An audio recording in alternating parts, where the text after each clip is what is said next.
keep starting and then stopping, which probably tells you everything you need to know about how hard this is to talk about. Not because I can't remember how it started. I remember it perfectly. Every detail is burned into my memory with the kind of clarity that makes you wish you could forget. And not because time has made it easier. If anything, the distance has made it worse, given me more space to see all the moments I could have stopped and didn't. Is that saying it out loud means admitting how ordinary it all was at the beginning? How little effort it took to slide into something I still struggle to explain without sounding like I should have known better. There was no moment of dramatic choice, no fork in the road where I consciously decided to do the wrong thing. It was more like a gentle slope that got steeper, so gradually I didn't notice until I was already falling. There's a particular kind of shame that comes with realizing you weren't unlucky. You weren't singled out by some sophisticated predator. You weren't targeted because of who you are or what you know. You were just careless in a quiet, everyday way. The sort of carelessness that doesn't announce itself while it's happening. The sort that feels completely normal, even sensible, until you look back and see it for what it was. It only becomes obvious later, when you're lying awake at 3 a.m., replaying every decision, seeing all the warning signs you ignored because they were inconvenient, or because acknowledging them would have meant admitting you'd already gone too far. I replayed the start enough times to know exactly where things tipped from harmless curiosity into something else. I can point to the precise moment, the exact click. Even now, I can't give you a clean explanation for why I kept going beyond that point. Words like bored or curious feel too convenient, too easy. They let me off the hook in a way I don't deserve. Calling it a mistake feels like shrinking it into something manageable, something forgivable. The truth is messier than that. The truth is it felt normal at the time, almost routine, like browsing social media or checking the news. Just another tab open in my browser. Another way to kill time on an unremarkable evening. I wasn't an IT person. I didn't work in tech. I had no special knowledge of computers or security beyond what anyone picks up from using them every day. I think that matters because I never felt like I was deliberately entering a world I didn't understand. I was just clicking through things that felt no more dangerous than anything else people stumble across online. It started with a message that didn't belong. My sister had mentioned, casually over Sunday lunch a week earlier, that she was looking for a second-hand travel cot. She was pregnant with her first and trying to do everything on a budget, the way first-time parents do, convinced they can navigate it all with second-hand furniture and sheer determination. I'd agreed to keep an eye out, the way you do when family asks you something, and you're only half paying attention, but want to seem helpful. So one evening, a Thursday I think, I was scrolling through a marketplace app, phone in one hand, TV on in the background, playing some crime drama. I wasn't really watching. Not really paying attention to either. Just filling the space between dinner and sleep with the kind of mindless activity that passes for relaxation. I'd been at it for maybe 20 minutes, scrolling past baby clothes and high chairs and all the detritus of early parenthood that people are desperate to get rid of. Most of the listings were fine, some overpriced. Some looked like they'd been through a war, but nothing unusual. That's when a reply popped up from an account I hadn't contacted. At first, I barely noticed it. The notification appeared at the top of my screen, and I swiped it down out of habit. Unsolicited messages are common enough on those apps that they blur into the background. You learn to filter them out without really thinking about it. But when I opened it properly, something about it felt different. It was just a short web address and a vague suggestion that there were things you could watch there that weren't meant for normal sites. No emoji, no exclamation marks, No obvious grammatical errors that would have marked it as spam. It was almost businesslike in its brevity. No sales pitch, no pressure, no begging me to click or warning that the link would expire soon. That's what made it unsettling, I think. It didn't behave like spam. It didn't need to persuade me of anything. Like it assumed curiosity would do the work on its own. Like whoever sent it knew that the less they said, the more intriguing it would seem. I reported it through the app and kept scrolling. Felt vaguely pleased with myself for doing the sensible thing, for not being one of those people who falls for obvious scams. Deleted the message, blocked the user, went back to looking at travel cots. Found a decent one for my sister, screenshotted it, sent it to her. She replied with a thumbs up. Normal evening, normal interaction, nothing out of the ordinary. For a while, that really did feel like the end of it. But later that night, when the flat had gone quiet and the TV was off and I'd brushed my teeth and gotten into bed, I picked my phone up again out of habit. You know how it is. That last scroll through social media before sleep, checking nothing in particular, just filling the silence. And the message resurfaced in my thoughts.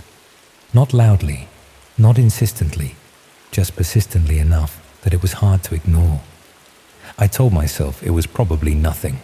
Spam sent to 1,000 people hoping one idiot would bite. But it didn't feel like a mass message. The wording was too specific, too knowing. I remember thinking that even if it was nonsense, confirming that would make it easier to forget. That felt reasonable at the time, logical even. Just scratching an itch so I could move on. So I reopened the deleted messages. The app keeps them for a while even after you delete them, which I'd never really thought about before. And I copied the address into my notes app. Told myself I'd only look briefly, just long enough to reassure myself it was rubbish, just enough to confirm my initial instinct had been right. Even as I did it, there was a small voice wondering why this explanation was doing so much work, why I needed to justify looking at a website to myself. But I pushed that voice down. Getting access wasn't dramatic. There was no moment where I felt like I crossed a clear boundary. No warning screen asking if I was sure I wanted to continue. Just small steps, each justifiable on its own. A browser that promised privacy. A few clicks to verify I was human. A simple yes/no question about being over 18. Steps I kept telling myself didn't add up to anything serious. People browse dodgy websites all the time, don't they? That's what I told myself. It's half of what the internet is. What I found wasn't sleek or impressive or mysterious. It was messy, dated, poorly organized. Plain text pages, broken menus, lists of things laid out with all the charm of a badly designed website from 1999. There were obvious illegal services right there on the front page. Fake documents, stolen accounts, credit card details, other things written about in neutral, almost bored language. And then darker sections threaded through it all, described with that same flat tone. Like what was being offered was neither shocking nor exceptional. That flatness stayed with me. It still does. It didn't feel like a horror film or a hidden underworld full of shadowy figures and encrypted messages. More like browsing a catalogue where the items just happen to involve human harm. Stripped of drama or context. Mundane in the most disturbing way possible. For about a week, I dipped in and out. Never for very long. 20 minutes here, half an hour there. Usually late at night when I couldn't sleep. Always telling myself I was just looking, just observing. That observation wasn't the same as participation. That staying detached somehow kept me separate from what I was seeing. That as long as I didn't interact, didn't contribute, didn't become part of it, I was somehow still on the outside looking in. I didn't contact anyone, didn't buy anything, didn't post in any forums or leave any comments. At the time, those distinctions felt important. They felt like lines I was maintaining, boundaries I wasn't crossing. They let me believe I was still in control, still making conscious choices, still outside of it all in some meaningful way. I told myself I was trying to understand how these places worked, that it was educational in a morbid sort of way.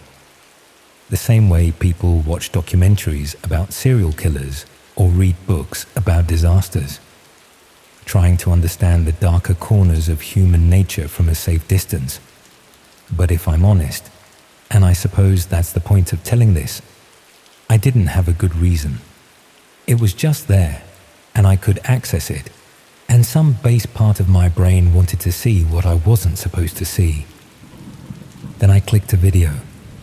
I'd been browsing for maybe 15 minutes, about to close the laptop and go to bed. The page was unremarkable. Vague title suggesting proof of something without explaining what. The file just sat there with no description, no comments, no preview image. Just a blank space and a play button. I hovered over it longer than I like to admit. Knew I could still close the laptop and walk away. But I told myself seeing it briefly would be no worse than everything else I'd already looked at. In hindsight, that feels like a lie. I told myself purely for convenience. The video opened on an ordinary room, cheap carpet, radiator beneath a window, a bed with a plain duvet that could have come from anywhere. The camera angle was slightly off, like a phone propped against something without much care. For a few seconds, my brain tried to reinterpret what I was seeing, offering harmless explanations because that's what it does when it needs to protect itself. But then the person on the bed moved, and the movement was wrong. Wrong in a way that's hard to explain unless you've seen it. It was driven by panic, not performance. A blurred figure stepped briefly into frame. The reaction that followed was immediate, frantic. Animal fear that made my throat tighten and my stomach drop. It didn't look like something anyone would choose to show. I shut the laptop hard enough to sting my fingers. Sat on the sofa with my hands on my knees, feeling overheated and nauseous at the same time. Staring at nothing while my heart hammered.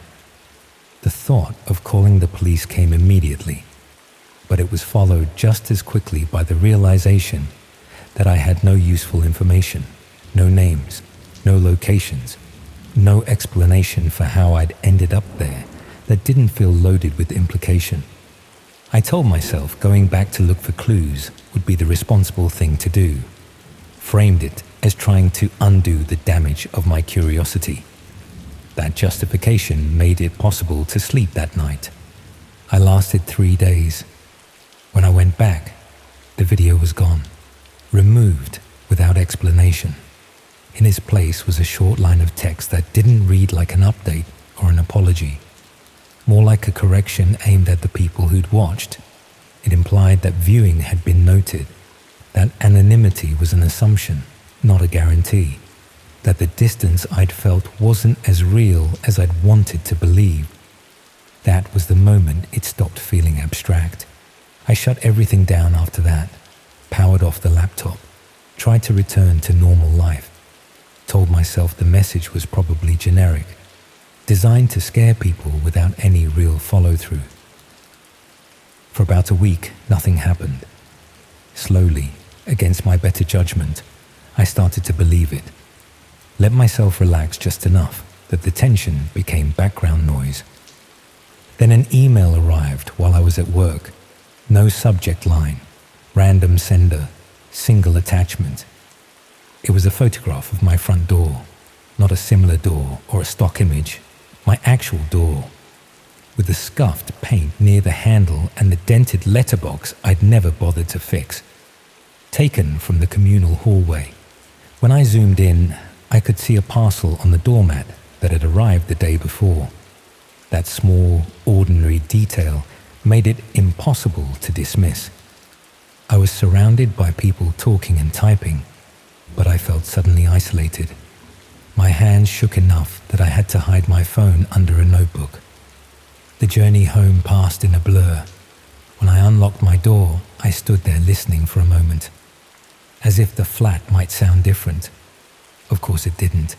Everything looked normal at first, until I noticed my laptop sitting open on the coffee table, screen glowing softly, even though I was certain I'd left it closed. On the screen was a document with a single sentence, not threatening or dramatic, just corrective, like someone pointing out an error. Below it was an instruction telling me to check the bathroom. I hesitated longer than I needed to, arguing with myself, but standing still felt worse than knowing. In the bath, sitting in a shallow pool of water, was a phone that looked exactly like mine. Same model, same case, the cheap, clear one I'd bought from a market stall. Same crack in the bottom right corner from when I dropped it getting off the bus 6 months ago. Even the cheap sticker I'd stuck on the back without thinking, a cartoon cat a friend had given me as a joke. My real phone was still in my hand. I sat on the edge of the bath staring at it, trying not to be sick, trying to work out what it meant. This wasn't just a threat. This was effort. This was planning. This required time and proximity. They'd needed to buy a phone that matched mine exactly, find the same case, even replicate the crack and the sticker, or, and this thought made my skin crawl, they'd watched me long enough to know exactly which phone I had, down to the smallest details, long enough to order an identical one and prepare it perfectly. The message was simple and unmistakable.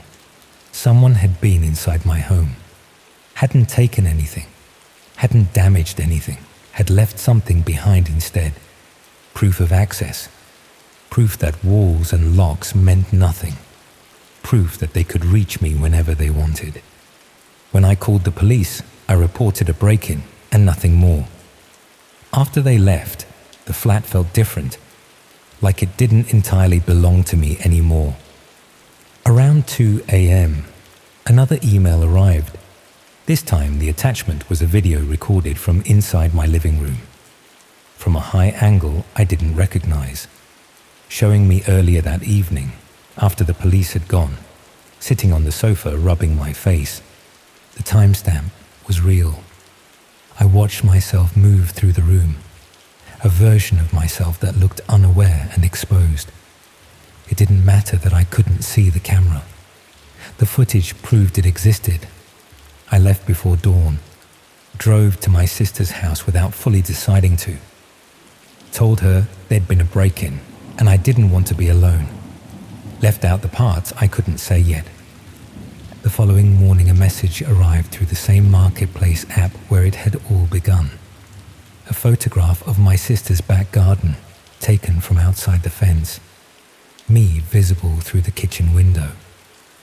That's when I understood. I'd brought it with me. I went back to my flat that afternoon. The laptop was open again, this time displaying a message that accused me of running, of involving other people, giving a rough time for the following evening. I convinced myself that staying would keep the danger focused on me, though that logic feels thin now. That night I sat in the living room with one lamp on, listening. Just before 9, I heard movement outside the door, saw a hooded figure through the peephole, waiting on the landing. My phone buzzed with a photograph taken from inside the room, from behind me, moments earlier. When I turned, I eventually noticed a book pushed forward on the shelf. Behind it, taped to the back, was a small camera, still warm when I touched it, smaller than a box of matches. Wireless, probably. How long had it been there? How many days had I been watched? I destroyed it without thinking, smashed it against the coffee table until it was pieces. The footsteps fled down the stairs. There was no contact after that, no messages, no reminders, just silence that felt less like safety and more like being spared. I moved out 3 months later. Couldn't stand being in that flat anymore. Told my sister the truth in fragments, piece by piece. Enough that she understood. Not enough to make her as scared as I was. Learned that nothing else happening didn't mean it was over. Only that it had stopped. That the person on the other end had decided to stop, for now, for reasons I'd never understand. There was no clever trick, no supernatural explanation. Just a stranger who enjoyed access, who enjoyed power, who enjoyed fear, and a lesson about how little distance there really is between looking and being seen, between observer and observed, between thinking you're safe behind a screen and realizing the screen was never actually there.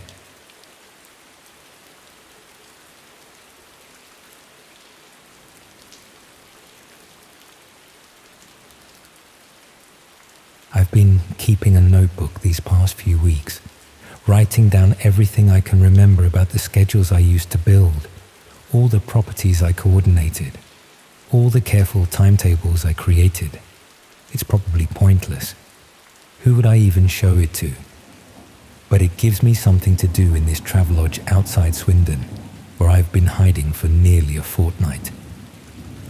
The notebook sits on the bedside table next to a half-eaten meal deal from the petrol station. And sometimes I just stare at it, wondering if writing it all down makes me feel better or worse about what I did. I used to work as a scheduler for a logistics company, the sort of job where you coordinate deliveries and manage timetables to keep everything running smoothly. Then the company collapsed and I needed to find something else quickly. That's how I ended up doing scheduling work for people I never met. Coordinating activities I told myself were none of my business. Building timetables for things I've only just realized were criminal. The heating in this room cuts out every few hours and I lie here in the cold, wondering if they're looking for me. If they've worked out that I finally understand what all those careful schedules were actually coordinating. I'd been working as a logistics scheduler for nearly 15 years when the company collapsed. One of those situations where you think everything's fine until suddenly it isn't.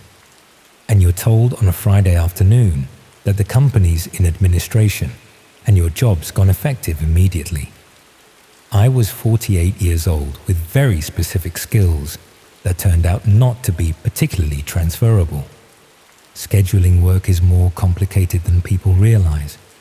You're not just putting together timetables, you're coordinating multiple resources, anticipating conflicts, building in contingencies for when things go wrong.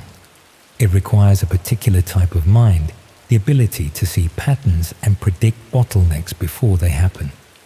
I'd always been good at it. Took pride in keeping everything running smoothly, even when circumstances were difficult. After the redundancy, I spent about 3 months applying for similar positions at other logistics companies. But the industry was contracting, and most places were automating the work I used to do.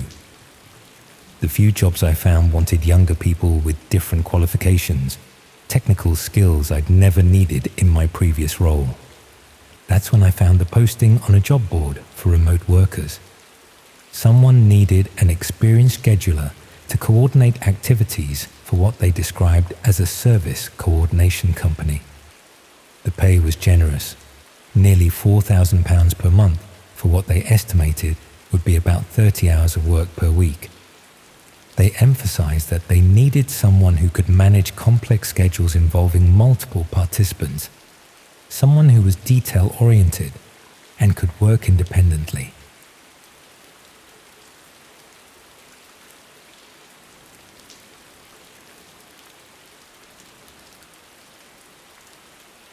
The job description could have been written specifically for my skill set. I applied immediately, had a phone interview 2 days later with someone who called himself Mr. Peterson, and was offered the position by the end of that week. Mr. Peterson explained that they coordinated various service providers across different regions, and they needed someone who could schedule activities efficiently to avoid conflicts and maximize resource utilization. It all sounded perfectly reasonable. I'd be working remotely using their scheduling software, receiving requests from various service coordinators, and building timetables that ensured everything ran smoothly. The confidentiality requirements were strict. I'd need to maintain absolute discretion about the schedules I created and never discuss the work with anyone outside the company. But that seemed normal enough for a commercial operation that probably dealt with competitive information. The first few assignments were straightforward. I'd receive requests to schedule activities in specific locations at particular times, and I'd coordinate multiple participants to ensure they could complete their work without conflicting with each other. The schedules typically involved 2 or 3 people working at the same location in sequence, each with specific time windows they needed to operate within. I built the schedules carefully, accounting for travel times between locations, potential delays, even weather conditions that might affect timing. It was exactly the sort of work I'd been doing for years, just for a different type of operation. I didn't ask what specific services the participants were providing. That wasn't my concern. My job was simply to ensure the schedules worked efficiently. Mr. Peterson was pleased with my work, and the schedules started coming more frequently. I was coordinating activities across multiple cities, managing dozens of participants, building complex timetables that ensured everyone could complete their assignments without interfering with each other. The work was satisfying in the way good scheduling always is. Seeing all the pieces fit together perfectly, knowing you've anticipated every potential conflict. But I started noticing aspects of the schedules that seemed unusual. Many activities were scheduled for early morning hours, between roughly 5 and 7 when most people would still be asleep. Others were timed to coincide with specific events, school run times, typical working hours, even what appeared to be coordination with public transport schedules. When I questioned why so many activities needed to occur during these specific windows, Mr. Peterson explained that their service providers needed to work when client properties would be empty or when clients would be distracted with other obligations. The scheduling precision was essential to ensure services could be delivered efficiently without disturbing clients unnecessarily. That explanation made a certain amount of sense, though I was troubled by the secrecy around what services were actually being provided. But Mr. Peterson emphasized that confidentiality was essential to their business model, and schedulers who asked too many questions about service details wouldn't last long in the position. I accepted that boundary because I needed the income and enjoyed the work itself. The schedules were intellectually satisfying, complex puzzles that required careful coordination of multiple moving parts. I told myself the specific nature of the services being provided wasn't my concern. I was just ensuring the logistics worked properly. The assignments became more detailed over time. Instead of simple location and timing information, I was receiving comprehensive briefings about specific properties and their occupants. I'd be told that a particular house would be empty between 8 and 6 on weekdays, that another property had vulnerable security on the rear entrance, that a third location had no immediate neighbors who might observe activity. I was building schedules that incorporated this detailed intelligence about specific properties, coordinating participants to take advantage of particular vulnerabilities at precise times. The work still felt like logistics coordination, but I was becoming increasingly aware that the services being scheduled weren't conventional commercial activities. The breakthrough came when I recognized an address in one of the schedules I was building.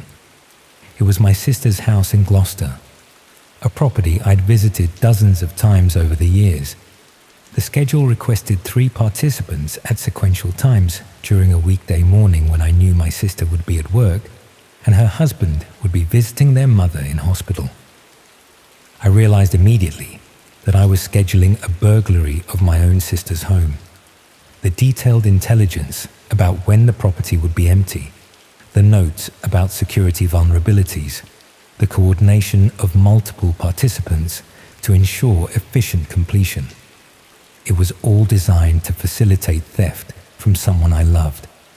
I thought about all the other schedules I'd built over the past few months, all the detailed property intelligence I'd been coordinating. Every schedule I'd created had probably enabled burglaries of homes whose occupants had no idea their routines had been documented and their vulnerabilities assessed. But what made it unbearable was understanding that my scheduling skills had made these crimes more efficient and less risky for the criminals involved. By carefully coordinating multiple participants and accounting for every potential conflict or complication, I'd helped professionalize burglary into a systematic enterprise that maximized success while minimizing detection. I tried to refuse the schedule involving my sister's house, but Mr. Peterson made it clear that wasn't an option.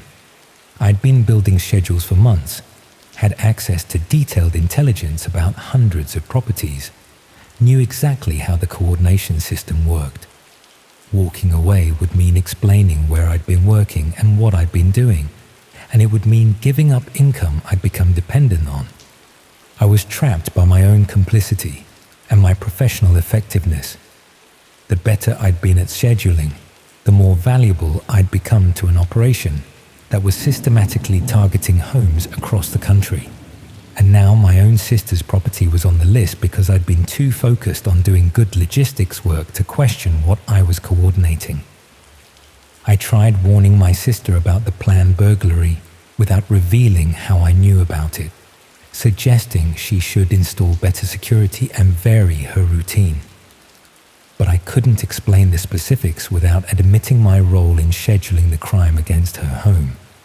She thanked me for the concern, but didn't seem to take it seriously enough to actually change her habits. That's when I started documenting all the schedules I'd created, keeping detailed records of the properties I'd coordinated activity for and the participants I'd scheduled. I told myself I was preserving evidence for eventual reporting to authorities, but really, I was just trying to feel less guilty about the crimes I'd enabled. The schedules I'd built weren't just enabling individual burglaries. They were part of a coordinated operation that targeted hundreds of properties across multiple regions. I found myself accessing parts of the scheduling system I wasn't supposed to see, discovering the full scope of what I'd been participating in.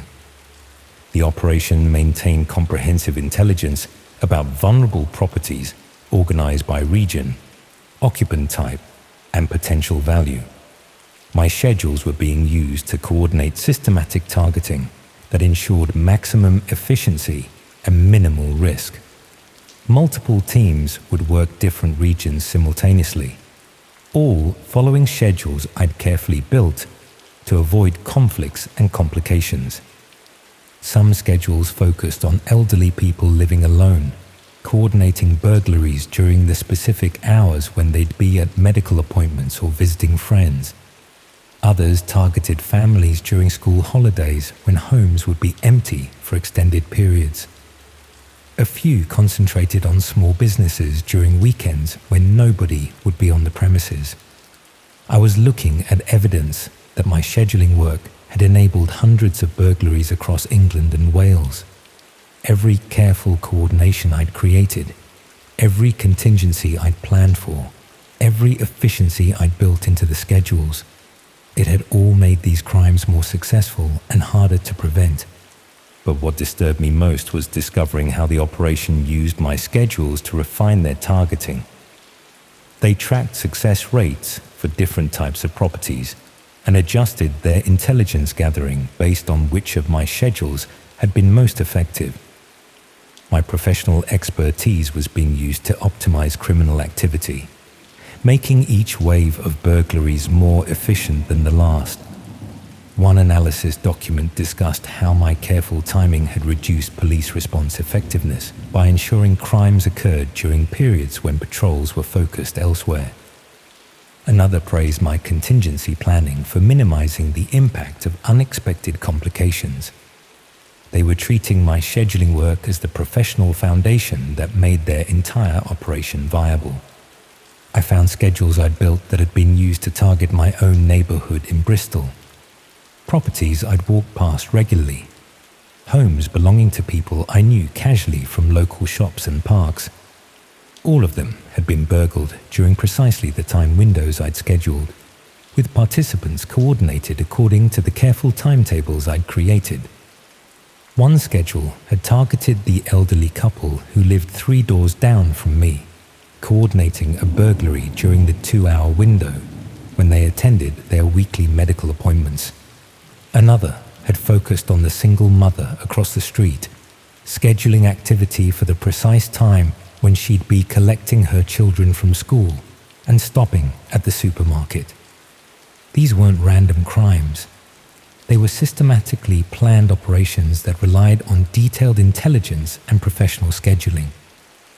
And I'd provided that professional scheduling, making it all possible through my careful coordination and logistics expertise. I tried contacting the police about what I'd discovered, but explaining my role without admitting extensive complicity proved impossible. I'd been building burglary schedules for months. Accepting substantial payment for work I should have recognized wasn't legitimate. The schedules I'd created had enabled hundreds of crimes against real people. The officer I spoke to was professional but frank. I'd knowingly coordinated criminal activity, even if I'd tried to avoid understanding what I was scheduling. The detailed documentation I'd kept actually demonstrated my intimate involvement in planning systematic burglaries. Cooperation might reduce potential charges, but I shouldn't expect immunity from prosecution for my role in the operation. I was advised to stop scheduling work immediately and refuse further contact with Mr. Peterson. But he'd already anticipated that possibility. I started receiving messages reminding me of the comprehensive records they had of my scheduling work, documentation that showed my professional involvement in coordinating hundreds of burglaries. The messages emphasized that schedulers who cause problems would face both legal consequences and more immediate difficulties. They had my address, knew my routines, had detailed intelligence about my vulnerabilities, all the same type of information I'd been using to build schedules for burglaries of other people's homes. Then I found my own property listed in their intelligence database. Someone had documented my daily routine, identified when my flat would be empty, assessed security vulnerabilities I'd never considered. They were preparing to target me using the same systematic approach I'd been scheduling for hundreds of other victims. But the schedule that appeared for my property was different from the ones I'd been building for burglaries. Instead of coordinating participants to steal possessions, it scheduled people to ensure I understood the consequences of causing problems for their operation. The activities were vague but clearly threatening, designed to make me too frightened to report what I'd discovered. That's when I left Bristol entirely, abandoning my flat and most of my possessions to hide in hotels across the southwest. I've been moving every few days, never staying long enough to establish a routine that could be documented and scheduled against me. But I know my sister's house was eventually targeted. She called me about a month after I'd left Bristol to say they'd been burgled during exactly the time window I'd tried to warn her about. The thieves had known precisely when the house would be empty, had targeted specific valuables, had left minimal evidence. It was executed perfectly according to the schedule I'd built, but refused to finalize. I couldn't tell her I'd scheduled that burglary myself, that I'd coordinated the participants and built the timetable that made it possible. Couldn't explain that my professional scheduling skills had been weaponized against her home. All I could do was offer sympathy and guilt. The schedules I built are still being used. Other schedulers have probably been recruited to replace me. People will make the same rationalizations I did about just doing logistics work without responsibility for what's being coordinated. The operation is probably still expanding, still targeting hundreds of properties using the systematic approach I helped establish. I keep thinking about my sister, about the elderly couple 3 doors down, about all the other people whose homes were burgled according to schedules I'd carefully built to maximize efficiency and minimize complications. They'd gone about their normal lives never knowing that someone had documented their routines and built professional timetables for criminal activity against their homes. The schedules taught me that professional skills become weapons when applied to criminal purposes, that logistics expertise can enable systematic harm regardless of your intentions or understanding, that every efficiency I built in, every contingency I planned for, every conflict I prevented, it all made the crimes I was coordinating more successful and harder to stop. And that once you've spent months building schedules you know are enabling criminal activity, you become too compromised to report it without facing severe consequences yourself. The evidence of your professional involvement is permanent, documented in schedules that show your expertise was essential to the operation's success. I suppose that's why I'm sitting in this Travelodge watching the car park, rather than helping police dismantle the operation I was part of.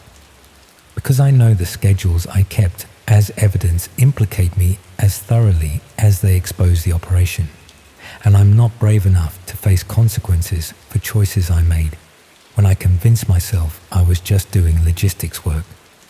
All I can do is hope that someone else will eventually expose these operations, that other schedulers will find courage I lack to report what they're coordinating despite the personal cost, and hope that people whose homes I scheduled for burglary manage to recover from losses I helped enable.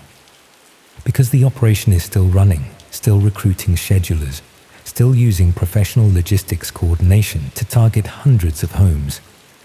And I helped prove that scheduling expertise makes burglary more efficient, helped establish standards that turn theft into a systematic enterprise, helped create an industry that treats people's homes as targets to be coordinated and optimized. The worst part is knowing I can't undo any of it. Can't warn people whose homes are scheduled for targeting. Can't prevent burglaries coordinated according to timetables built using techniques I established. All I can do is hide in cheap hotels and wonder if they'll eventually decide I'm enough of a liability to be worth the trouble of scheduling something permanent against me. I just wish I'd asked more questions at the beginning. Wish I'd recognized sooner what kind of services I was scheduling.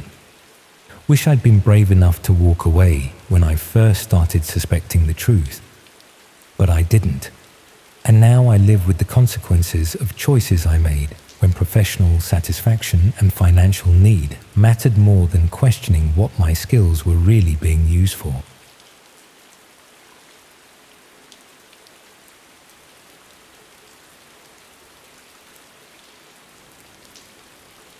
I should never have tried to help that woman. God knows I regret it now. Lying awake at 3:30, wondering if they're still out there, still doing what I helped them do.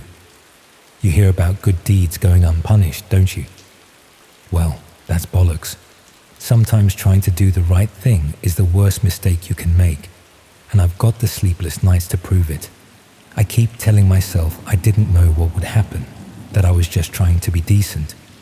But deep down, I knew something wasn't right from the start.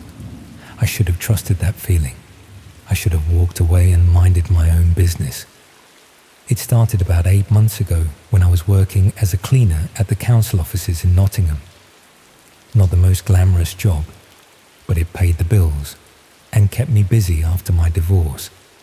I'd always been one of those people who liked helping others, bringing in extra tea bags for the office kitchen, staying late to help colleagues with their computers, that sort of thing. My ex-wife used to say I was too trusting for my own good. Turns out she was right about that at least. The woman approached me during my lunch break one Thursday afternoon. I was sitting in the car park eating a sandwich when she knocked on my passenger window. Mid-40s, I'd guess. Nicely dressed, but with that slightly frantic look people get when they're in genuine distress. She apologized for bothering me, but explained that she desperately needed help with something computer-related. Her story seemed straightforward enough. She'd been trying to find information about her missing daughter online, but kept running into websites that required special software to access. Someone had told her these sites contained databases of missing persons that weren't available through normal search engines. She'd tried to set up the software herself, but couldn't make sense of the technical instructions. I felt sorry for her, to be honest. The thought of losing a child and not knowing where they were. It's the sort of nightmare that keeps parents awake at night. And she seemed so genuinely desperate, so grateful when I agreed to help. Said she'd pay me £50 if I could just get her access to these databases so she could search for her daughter. She gave me a memory stick with the software already downloaded and some printed instructions that looked like they'd been copied from a technical manual. The whole thing seemed legitimate enough. People use different browsers for privacy all the time, don't they? I told her I'd have a look that evening and see what I could do. Back at my flat, I installed the software on my old desktop computer. Took a while to get it working properly, but eventually I managed to access what she was looking for. The interface was different from normal websites. Everything looked a bit more basic, like the internet from about 15 years ago. I started with the obvious searches, looking for missing person databases and information exchanges. Found a few sites that seemed relevant, though most of them required registration or some sort of verification process. I made note of the web addresses and procedures, planning to pass the information back to her the next day. But I was curious about what else was available through this software. I'd heard vague stories about the dark web over the years, mostly scare stories from the newspapers about drugs and weapons, but I'd never actually seen it for myself. So I spent some time exploring, following links from one site to another. Most of it was disappointingly mundane. Discussion groups about privacy and security, online libraries with books that had been banned in various countries, even what looked like normal shopping sites, except with unusual payment methods. Nothing obviously sinister or illegal, just an alternative version of the internet that operated according to different rules. That's when I found the section that changed everything. It was tucked away on a site that looked like a community bulletin board, the sort of thing you might find in a village hall. People posting requests for help with various problems, others offering assistance in return for small favors. One post caught my attention because it mentioned missing persons databases. Someone was offering to help people search for lost relatives in exchange for small tasks. Computer-related work mostly. Simple things like setting up accounts on different websites, posting specific messages in certain online groups, even just visiting particular web addresses at specific times. It seemed like an odd arrangement, but I suppose people were willing to trade their time and computer skills for access to information they couldn't get elsewhere. The post included several testimonials from grateful users who claimed to have found information about their missing relatives through these searches. I bookmarked the site and made some notes about the services offered. The woman had seemed so desperate to find her daughter. Maybe this would give her some additional options beyond the basic databases I'd already located. When I met her the following day, she was effusive with her gratitude, paid me the £50 immediately and listened intently as I explained what I'd found. She seemed particularly interested in the community bulletin board, asking detailed questions about how it worked and what sort of tasks people were being asked to perform. I thought that would be the end of it, but she contacted me again the following week, said she'd managed to register with the bulletin board site, but was struggling with some of the technical requirements. Would I mind helping her complete a few simple tasks in exchange for access to more comprehensive search databases? The tasks seemed harmless enough. Creating accounts on various websites using names and email addresses she provided, posting specific messages in discussion groups, even just clicking on certain links at predetermined times. Nothing that took more than a few minutes, and she was paying me £20 each time. I should have asked more questions about what these tasks were actually for. Should have wondered why someone needed multiple fake accounts on dating websites and local community groups. Should have been suspicious about the carefully worded messages I was posting, all of which seemed designed to build trust and establish credibility within different online communities. But I was going through a rough patch financially, and the extra money was helpful. Besides, the woman seemed so grateful and kept me updated on her search for her daughter.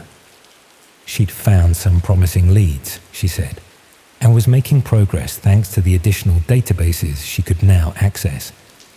The tasks gradually became more complex. Instead of just creating accounts, I was being asked to maintain them, posting regular updates, responding to messages, even arranging to meet people in real life. Always women, I noticed, and always in public places like cafes or shopping centers. I started to feel uncomfortable about what I was doing, but by then I'd been paid nearly £400 and felt obligated to continue. The woman had become quite insistent about the importance of these meetings, explaining that they were part of a network of volunteers who helped each other search for missing relatives. The first meeting was in a Costa Coffee in Derby.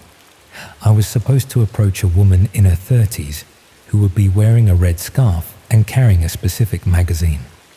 The script I'd been given was simple enough. Introduce myself using a particular name, mention that we'd been chatting online about missing persons cases, and suggest we continue our conversation somewhere more private. But when I got to the coffee shop and saw the woman, she was probably someone's daughter, sitting alone and checking her phone nervously. I realized what I was actually being asked to do. This wasn't about searching for missing people. This was about creating them. I left without approaching her and went straight home to delete all the software from my computer. But I couldn't stop thinking about what I'd discovered, what I'd been unknowingly helping to facilitate. The bulletin board wasn't a community of people searching for missing relatives. It was a network of predators using volunteers like me to identify and approach potential victims. All those fake accounts I'd created, all those trust-building messages I'd posted, all that credibility I'd helped establish within local communities, it was all being used to lure women into dangerous situations. And I'd been part of it, taking money in exchange for creating the infrastructure that made it possible. I tried to convince myself that I'd stopped before anyone was actually hurt, that walking away from that meeting meant I hadn't crossed any real lines. But I kept thinking about all the other tasks I'd completed over the previous few weeks, all the other accounts and messages and arrangements I'd helped facilitate. How many other volunteers were there like me? How many other well-meaning people were being manipulated into providing technical support for something they didn't fully understand? And more importantly, how many women had been approached by predators using the credibility and trust I'd helped them establish? The worst part was realizing how carefully I'd been recruited. The story about the missing daughter, the gradual escalation of tasks, even the regular payments that made me feel invested in continuing. It had all been designed to draw me deeper into something I would never have agreed to participate in knowingly. I started checking local news websites obsessively, looking for reports of missing women or suspicious approaches. found a few stories that might have been connected. Women who'd been approached by men claiming to be part of missing persons networks, others who'd agreed to meet people they'd been chatting with online, only to find themselves in uncomfortable or dangerous situations. One story in particular made my stomach turn. A woman in Loughborough had been approached by someone claiming to be researching missing persons cases. He'd gained her trust through weeks of online conversation, eventually arranging to meet her to discuss her own experiences of losing touch with a family member. She'd agreed to go to his car to look at some documents, and that's when things had gone wrong. The police report was carefully worded, but it was clear that she'd barely escaped a serious assault. The man had used a false name and fake credentials, all carefully constructed through months of online activity, designed to establish his credibility within missing persons communities. I recognized the methodology. It was exactly the sort of credibility I'd been helping to build through all those fake accounts and trust-building messages. The realization that I might have played a role in what happened to that woman has haunted me ever since. I reported what I knew to the police, though I'm not sure how much good it did. Explained about the bulletin board, the network of volunteers, the way people like me were being recruited to provide technical support without understanding the real purpose. They took a statement and said they'd look into it, but I never heard anything back. The problem is that everything operates through that hidden part of the internet I'd helped the woman access. The police can't easily investigate sites they don't know how to find, and even if they could, the people running these networks are careful to stay anonymous and move their operations regularly. I moved to Manchester a few months later, telling myself it was for a fresh start, but really, because I was scared. Scared that the people behind the network might discover I'd gone to the police, scared that they might decide I knew too much to be left alone. But mostly, I was scared that they might approach me again. Because despite everything I'd learned about what they were really doing, part of me was worried that I might be tempted to help again. The money had been useful, the woman had been convincing, and I'd enjoyed feeling like I was making a difference. That's the most frightening thing about what happened. Not that I was deceived, but that the deception worked so well. They understood exactly how to manipulate someone like me, someone who wanted to help, but didn't ask enough questions about what they were actually helping with. I wonder sometimes how many other people like me are out there. Well-meaning volunteers providing technical support for networks they don't understand, creating the infrastructure that makes modern predators so effective.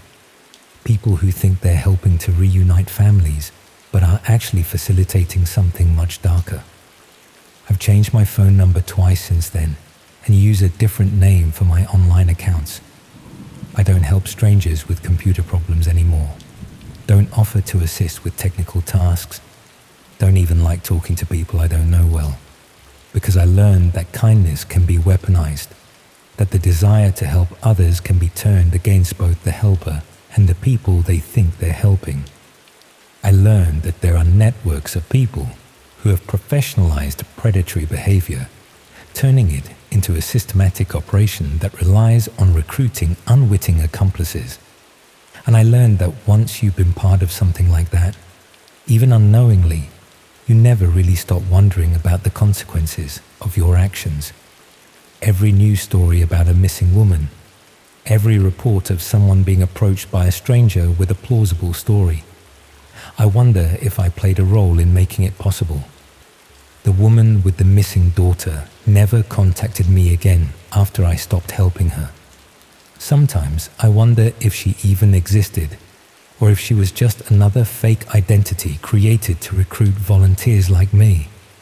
I suppose it doesn't matter now, but I can't stop thinking about how convincing she was, how genuine her distress seemed. It makes me question everything I thought I knew about helping people, about trusting others, about the difference between right and wrong. Because sometimes doing what feels like the right thing is actually the worst thing you could possibly do. And by the time you realize what you've been part of, it's already too late to take it back. I just hope that woman was the only one who got hurt because of what I helped them build. But deep down, I know that's probably not true. And that's something I'll have to live with for the rest of my life.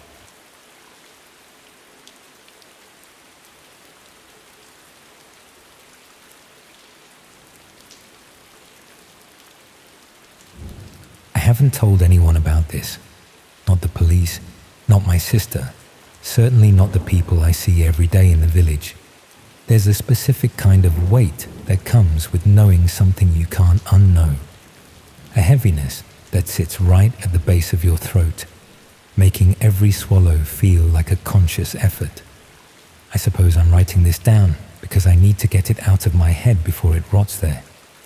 If you're listening to this or reading it, I just want you to understand that I wasn't looking for trouble. I'm not a curious person by nature. I'm a furniture restorer. I spend my days with sandpaper, beeswax, and the quiet company of dead men's wardrobes. It's a solitary life, and usually that's exactly how I like it. I live in a small stone-built cottage just outside of a place called Minchinhampton in the Cotswolds. It's the kind of village where the most exciting thing that happens is a dispute over a garden fence or a particularly heavy frost on the common. My workshop is a converted barn at the back of the property. It's filled with the smell of turpentine and old oak. About 4 months ago, I picked up a piece at a probate auction in Cirencester. It was a mid-19th century Davenport, a small ornamental desk with a sloped top.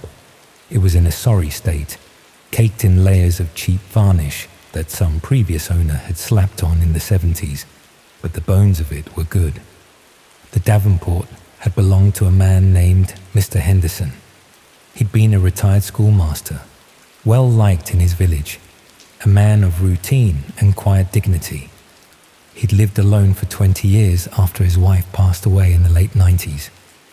I remember seeing him once or twice at the local library, a thin man with a sharp nose and eyes that always seemed to be looking for a mistake in a piece of prose. When he died, he left no heirs, so his entire estate went to auction. I paid about £80 for the desk, thinking it would be a nice project for the autumn.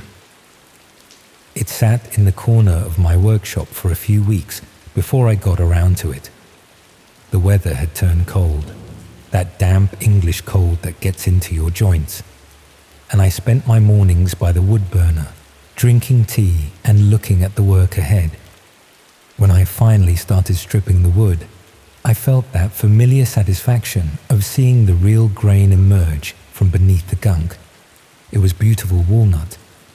But as I was cleaning out the small side drawers, I noticed a discrepancy in the depth of the bottom one. You'd be surprised how many old desks have secret compartments. Usually they're empty, or they contain a few halfpennies, a dried out inkwell, or perhaps a yellowing letter from a long dead lover. This one, however, had a small, modern-looking USB drive tucked into a velvet-lined slot behind the false back of a drawer. It looked completely out of place against the Victorian joinery, a jagged piece of the 21st century buried in the 19th. I should have thrown it in the bin. That's the thought that loops in my mind every night when the house gets quiet and the shadows start to stretch. I should have just tossed it into the scrap pile and gone back to my beeswax. But it was a rainy Tuesday, the tea was cold, and the solitude of the barn felt a bit too heavy. I took the drive into the house and plugged it into my laptop, sitting at my kitchen table with the rain drumming against the glass. There wasn't much on it, just a single text file. No name, no date.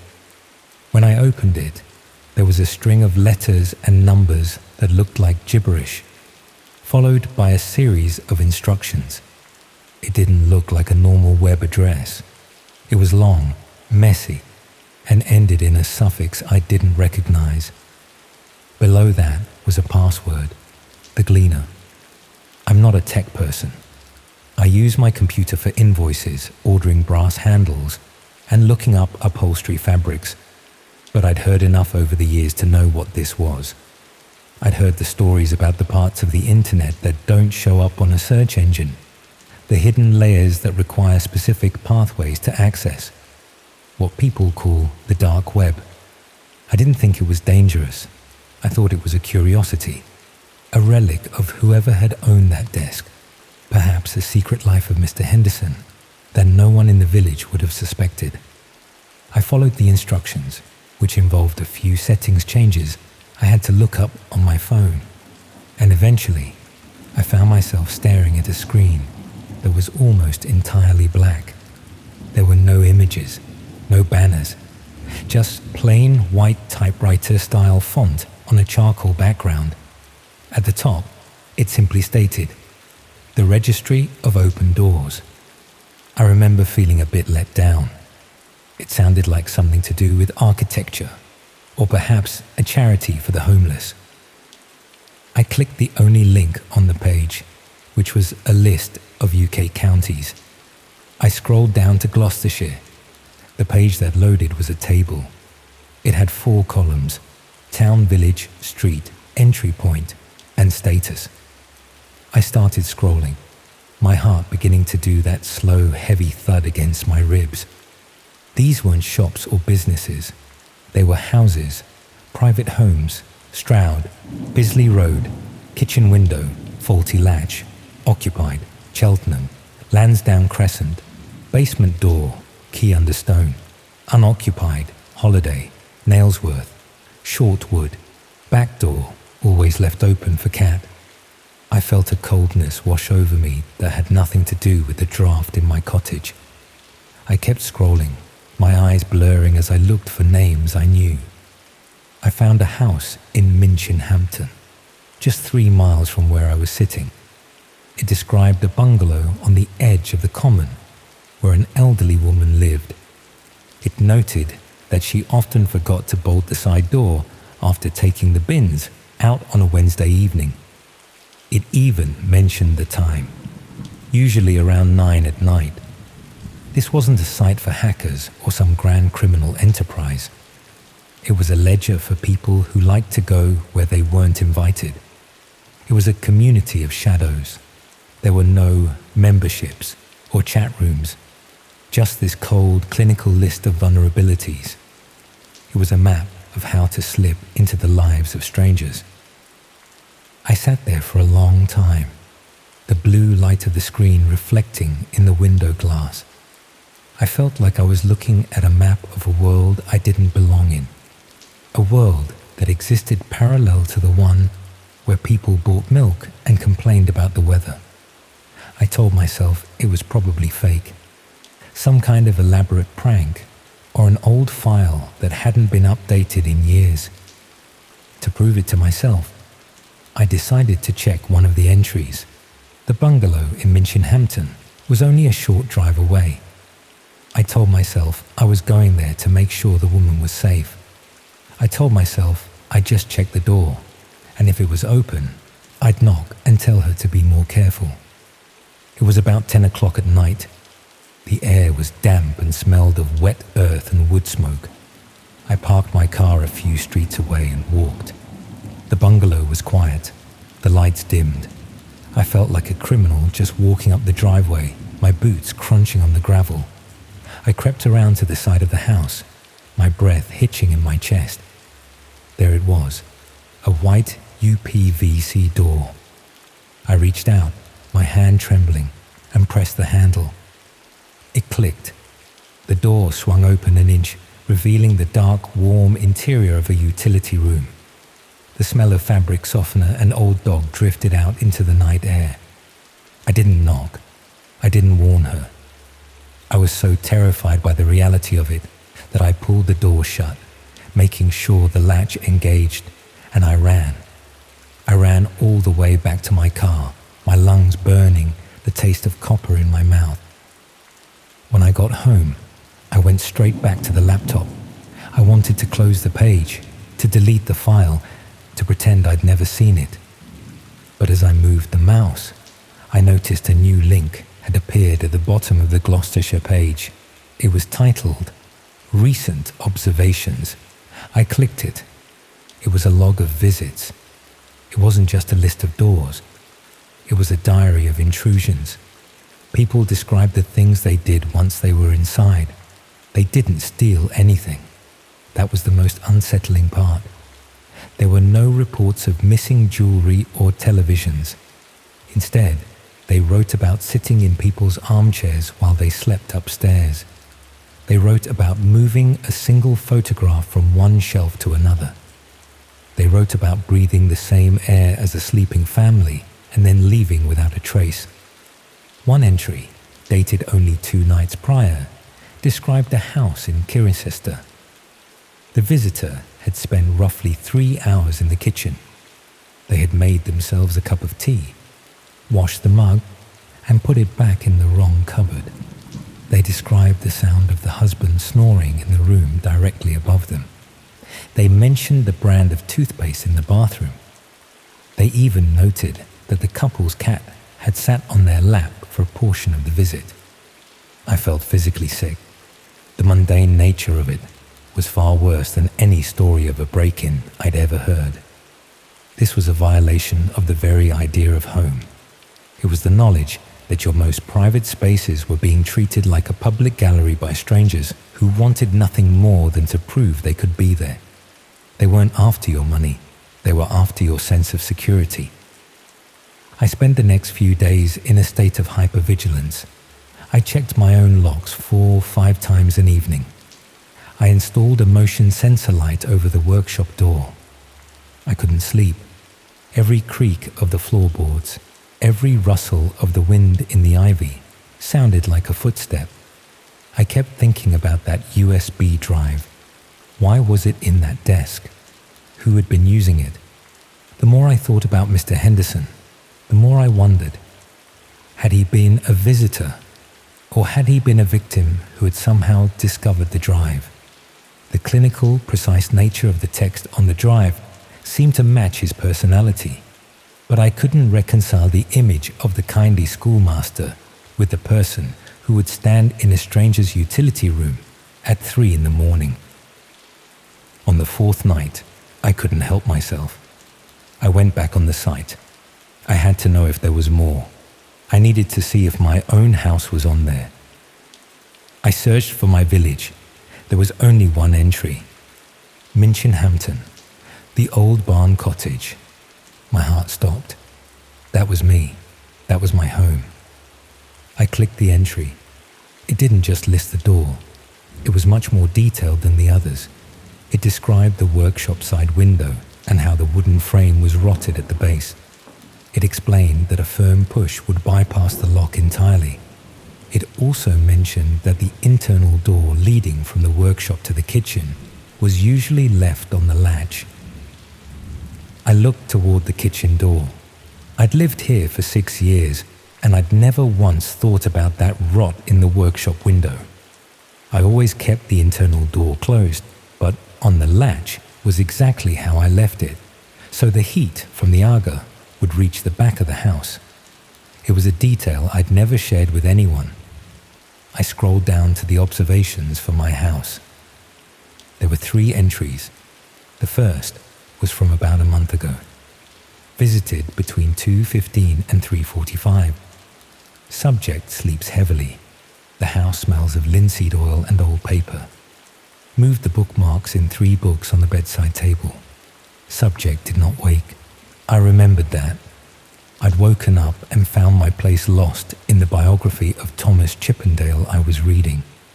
I'd assumed I'd just been tired and forgotten where I was. I felt a wave of cold sweat break across my forehead. They had been in my bedroom. They had been standing inches from my face while I slept. The second entry, visited 1:10. Subject was in the workshop late. Watched through the gap in the barn doors. Subject is restoring the Henderson Davenport. Left a small gift in the hidden compartment for them to find. Curious to see if they follow the trail. The room seemed to tilt. The gift, the USB drive, It hadn't belonged to Mr. Henderson at all. It had been left there for me. It was an invitation. I was being recruited, or perhaps just mocked. They had watched me find it. They had watched me bring it into the house. I couldn't breathe. I was sitting in the very chair where they had watched me sleep. I looked at the dark corners of the living room, the shadows cast by the floor lamp, suddenly seeming deep and hungry. I wasn't alone in my own life. I was a character in someone else's hobby. The third entry was dated today. The timestamp was only about 10 minutes old. Subject is currently viewing the registry. They look distressed. They are sitting in the green armchair. They should have stayed in the workshop. It's much harder to leave a gift when they are awake. The laptop screen flickered. I didn't scream. I couldn't. My voice felt like it had been physically cut out of my throat. I sat perfectly still, my eyes locked on the text. They are looking at the kitchen door now, the screen read. I didn't turn around. I couldn't bring myself to look. I just sat there, in the silence of the Gloucestershire countryside, listening to the slow, rhythmic sound of someone breathing in the darkness of the hallway behind me. The breathing wasn't hurried. It wasn't aggressive.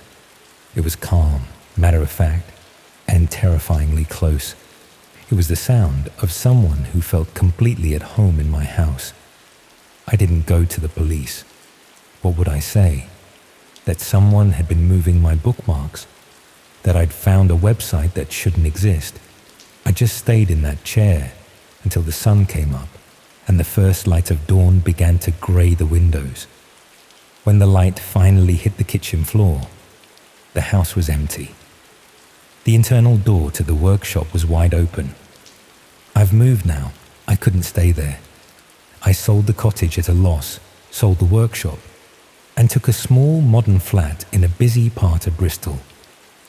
There are 3 locks on my door and a security camera that feeds directly to my phone. I don't restore furniture anymore.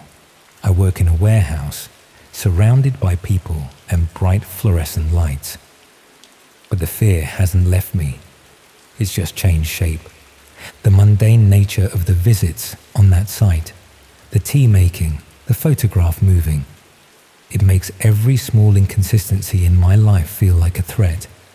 If I can't find my keys, I don't think I've lost them. I think someone has hidden them. If a window is slightly ajar, I don't think it's the wind. I think someone is testing the frame. I haven't gone back to the site. I destroyed the USB drive, smashed it with a hammer until it was nothing but plastic and metal dust, and threw the remains into the River Avon. But I know it's still there. The registry never closes. It just waits for someone else to find a secret, to feel a bit of curiosity on a rainy Tuesday, and to open a door that can never be shut again. I think about the others on that list. The woman in the bungalow, the family in Cirencester. I wonder how many of them are currently being observed. I wonder how many people in this country are living their lives as the unwitting subjects of a silent audience. I stayed up late last night. I couldn't help it. I was sitting on my sofa, looking at the camera feed on my phone. The hallway was empty. The door was locked. But then I noticed something. On the small table by the door, where I keep my post, a single envelope had been moved. It was now sitting at a perfectly right angle to the edge of the table. I know I didn't leave it like that. I looked at the camera footage, scrolling back through the hours. There was nothing. No one had entered. No one had left. But the envelope had moved. That's the real horror of the dark web. It's not just the things you find there. It's the way those things bleed into the real world, turning your own home into a place where you are the stranger. It's the realization that some people don't want to hurt you, or rob you, or even talk to you. They just want to watch you. They want to be the ghost in your machine, the shadow in your hallway. The person who knows exactly how you take your tea, even if you've never met them. I'm sitting here now, in my flat in Bristol, writing this. The sun is setting over the city, and the street lights are starting to flicker on. It's a normal Tuesday evening, but I can hear the lift in the hallway moving. I can hear the muffled sounds of my neighbours, and I can't help but wonder if one of them is currently logging into a black screen, looking for a list of counties, and scrolling down until they find a street they recognise. I think I'll go and check the logs one more time. Not that it matters. If the registry has taught me anything, it's that a lock is just a suggestion to someone who really wants to be inside. And as I walk toward the door, I can't shake the feeling that somewhere, in a darkened room, someone is watching me move, waiting for me to settle down for the night, so they can leave me another gift. I haven't slept properly in months. Every time I close my eyes, I see that white text on the charcoal background. I see the list of names, the list of vulnerabilities. I see the clinical descriptions of people's lives. It's a ledger of human fragility. We think our walls protect us, but they only provide the illusion of privacy. We are all just entries in a database we didn't ask to be part of. The furniture restoration business taught me that everything has a hidden side. Every piece of wood has a grain that's buried. Every drawer has a space behind it. I thought I was uncovering beauty. I didn't realize I was uncovering a way for the darkness to get in. If you find something in an old desk, or a hidden drawer, or a box in the attic, leave it. Don't be curious. Don't look for the secret. Because once you know how the door is opened, you can never really believe it's closed again. I'm looking at my phone now. The camera feed is still clear. The hallway is still empty. But the air in the room feels different. It feels occupied. And as I reach for my tea, I notice that the mug is turned slightly to the left. Just enough to be noticed. Just enough to let me know that the visit has already begun. I'm not going to turn around. I'm just going to keep writing until the light goes. Because as long as I'm writing, I'm awake. And as long as I'm awake, they have to wait. But eventually, I'll have to sleep. And that's when the registry really begins its work. The silence of the city is different from the silence of the Cotswolds, but it's no less heavy. In the village, you could blame the wind or the owls. Here, there are only people, thousands of people, all living behind their own doors, all thinking they're safe. I wonder how many of them are on the list tonight. I wonder how many of them will wake up tomorrow and find their bookmark has moved, or their tea has been made, and they'll just shrug it off as a trick of the mind. I wish I could go back to being one of them. I wish I could go back to the days when a creak in the floor was just a creak. But those days are gone. The door is open, and I don't think it's ever going to close. I can hear a faint scratching sound now, coming from the direction of the front door. It's rhythmic, slow, like a fingernail against wood. I'm not going to look. I'm just going to sit here and wait for the morning. It's only a few more hours. I can make it to the morning. I have to. Because if I don't, I'll just be another observation in the log. Another story for someone to read on a black screen in the middle of the night. Another life gleaned by the people who walk in the shadows. I think I hear the handle turning. I'm just going to keep my eyes on the screen.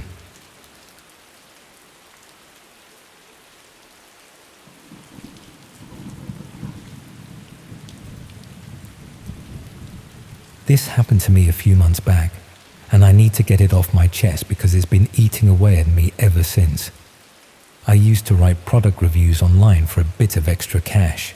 Nothing fancy, just honest opinions about things I'd bought or tried. But then I got drawn into something much darker, and I didn't realize what I was really doing until it was too late. I'm sitting in my mum's spare room in Bournemouth now, having left my flat in Reading After discovering what my reviews were actually being used for, I thought I was just helping people make informed purchasing decisions, But I was wrong. Dead wrong. And now I'm scared to go back to my old life because I know too much about what these people are capable of. It all started when I was struggling financially after my hours got cut at the care home where I worked. I'd been doing 12-hour shifts looking after elderly residents, but the new management decided they could save money by hiring cheaper agency staff. Suddenly, I was down to 3 days a week, and I couldn't make ends meet on that. A friend mentioned she was earning decent money writing product reviews for various websites. Companies would send her items to test. She'd use them for a week or two, then write honest reviews in exchange for keeping the products plus a small fee. It sounded like easy money for something I was doing anyway. I was always buying things online and leaving reviews. I signed up with several review companies and started getting regular assignments, mostly household items, beauty products, that sort of thing. The work was straightforward enough. Use the product as directed, take some photos, write a detailed review covering the pros and cons. Nothing complicated about it. The pay wasn't brilliant, but it helped bridge the gap between my reduced wages and my monthly expenses. I was earning about £200 a month, plus keeping products worth roughly the same again. For someone in my position, that extra income made a real difference. After a few months of standard product reviews, one of the companies approached me about a different type of assignment. They explained they were expanding into service reviews, restaurants, hotels, entertainment venues, that sort of thing. The pay was better, and they'd cover all expenses for visiting these places. I was sent to review a restaurant in Milton Keynes, given specific instructions about what to order, when to visit, even which table to request if possible. The level of detail seemed excessive for a simple restaurant review, but I assumed they wanted consistency across different reviewers. The restaurant was nothing special. Typical chain establishment with predictable food and generic decor. But I noticed something odd while I was eating. The manager kept checking on my table more frequently than seemed normal, and the staff seemed unusually attentive considering how busy the place was. When I submitted my review, the company asked for additional details that hadn't been in the original brief. They wanted to know about the staff schedules, the security cameras, even the layout of the kitchen area that I glimpsed when using the toilet. It seemed like they were interested in operational details rather than the customer experience. I questioned why they needed such specific information about the restaurant's internal operations. They explained that they were conducting comprehensive business analysis for potential investors, and detailed operational reviews helped assess the viability of different establishments. That seemed reasonable enough, though I was surprised by how much they were willing to pay for what amounted to industrial espionage. The fee for the restaurant review was nearly £500, far more than the product reviews I'd been doing. Over the following weeks, I was sent to review other businesses with similarly detailed briefs.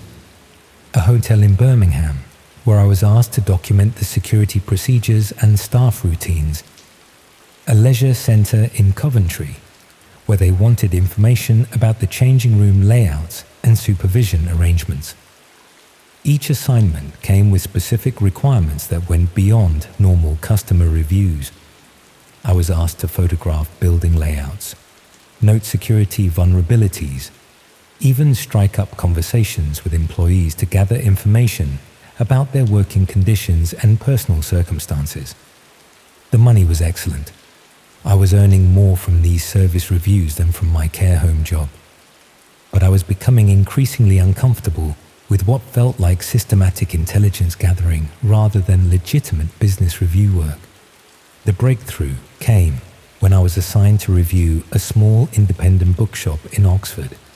The brief was the same as usual. detailed operational assessment disguised as customer feedback. But when I arrived at the shop, I recognized the owner from news reports I'd seen a few months earlier. She was a woman in her 50s who'd been subjected to a sustained harassment campaign by people opposed to some of the political books her shop stocked. The harassment had escalated to vandalism and threats, forcing her to install security cameras and change her daily routines to avoid confrontation. Suddenly, I understood what my reviews were really for. I wasn't providing business analysis for potential investors. I was gathering intelligence for people who wanted to target specific businesses and their owners for harassment or worse. The detailed information I'd been collecting about security arrangements, staff schedules, and operational procedures wasn't being used for commercial purposes. It was being compiled into targeting packages that enabled systematic harassment campaigns against business owners. I thought about all the previous assignments I'd completed, all the detailed intelligence I'd gathered about vulnerable small businesses. The restaurant manager who'd seemed so attentive probably recognized me from previous harassment incidents. The hotel staff who'd been helpful with my questions were probably used to dealing with people gathering information for malicious purposes. I tried contacting the review company to withdraw from further assignments, but they'd disappeared completely. The website was offline, the email addresses bounced back as undeliverable, and the phone numbers were disconnected. They'd vanished as if they'd never existed. That's when I realized I'd been recruited through the same hidden internet channels that these harassment campaigns used to coordinate their activities. The review company wasn't a legitimate business. It was a front operation designed to gather intelligence about potential targets. I started researching the businesses I'd reviewed, looking for signs that they'd been subjected to harassment or vandalism following my visits. What I found was a pattern of escalating problems that seemed to correlate with the timing of my intelligence gathering. The restaurant in Milton Keynes had been subjected to fake negative reviews and harassment calls shortly after my visit. The hotel in Birmingham had experienced problems with aggressive customers who seemed to know intimate details about their security procedures. The leisure centre had dealt with complaints about their facilities from people who demonstrated suspiciously detailed knowledge of their operations. Each business had been targeted using information that corresponded to the intelligence I'd gathered during my review visits. My reports had been weaponized to facilitate harassment campaigns designed to damage or destroy these small independent businesses. But it was the bookshop owner's situation that really disturbed me. Shortly after my visit, she'd been subjected to a renewed harassment campaign that demonstrated intimate knowledge of her daily routines and security arrangements. Information that could only have come from the detailed operational assessment I'd provided. The harassment had escalated to break-in attempts and vandalism that targeted specific vulnerabilities I'd identified in my report. Someone had used my intelligence gathering to plan systematic attacks on a woman whose only crime was selling books that some people found objectionable. I realized I'd been part of a distributed operation that used unwitting civilians to gather intelligence for criminal harassment campaigns. People like me, desperate for additional income, were being recruited to conduct reconnaissance on behalf of organized groups who targeted businesses for ideological or personal reasons. The review assignments weren't random.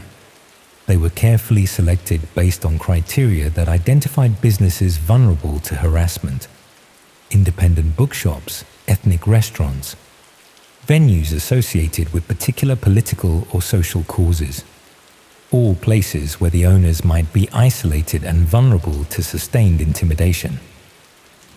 I started monitoring the hidden websites where these harassment campaigns were coordinated, trying to understand the scope of the operation I'd been part of.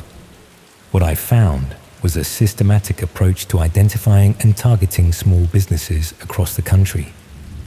The intelligence I'd been gathering was being combined with information from other sources to create comprehensive targeting packages. These included detailed operational assessments, staff schedules, security vulnerabilities, even personal information about business owners and their families. Some of the harassment campaigns were designed to drive businesses into bankruptcy through coordinated negative reviews and customer intimidation. Others aimed to force business owners to relocate by making their working environment too dangerous or stressful to continue operating.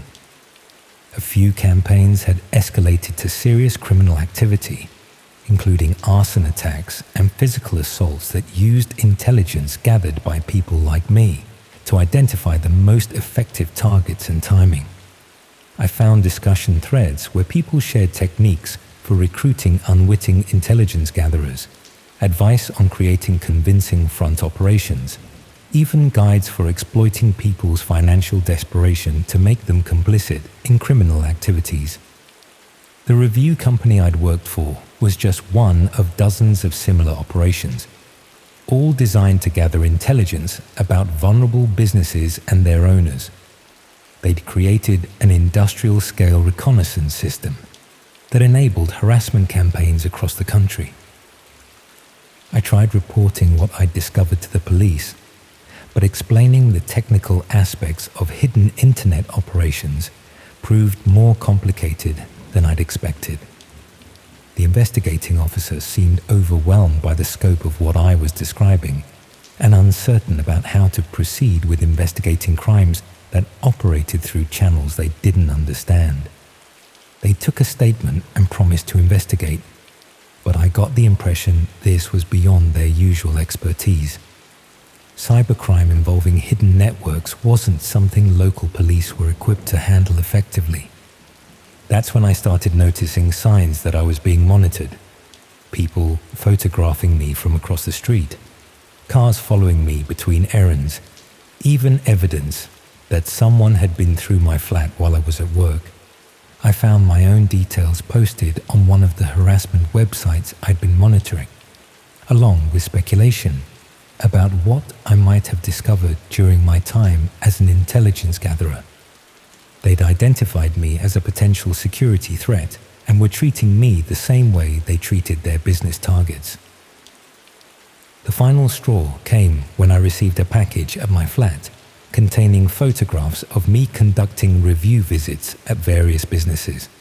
Not just casual surveillance shots, but detailed documentation of my intelligence gathering activities over several months. Someone had been monitoring my work from the beginning, documenting my visits and probably assessing whether I was becoming suspicious about the real purpose of my assignments. The package was both a demonstration of their surveillance capabilities and a warning about what might happen if I caused them any trouble. I realized I was now in the same position as the business owners I'd helped target. My privacy had been violated, my safety had been compromised, and I was being systematically intimidated by people who treated harassment as a collaborative hobby. That's when I decided to leave Reading and move in with my mum temporarily.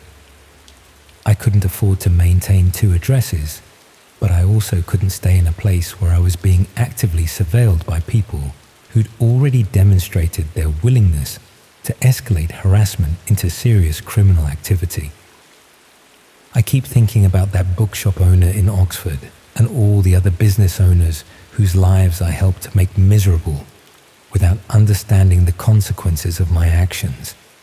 They're probably still dealing with harassment campaigns that use intelligence I provided, still living in fear because someone decided their businesses were worth destroying. The review websites are probably still active, still recruiting desperate people to conduct intelligence gathering, disguised as legitimate business assessment. The harassment campaigns are probably still ongoing, targeting new businesses and destroying more lives. Sometimes I wonder how many other people like me are out there, conducting reconnaissance for criminal operations without understanding what they're really doing. How many of us have been recruited through our financial desperation, to become unwitting accomplices in systematic harassment campaigns.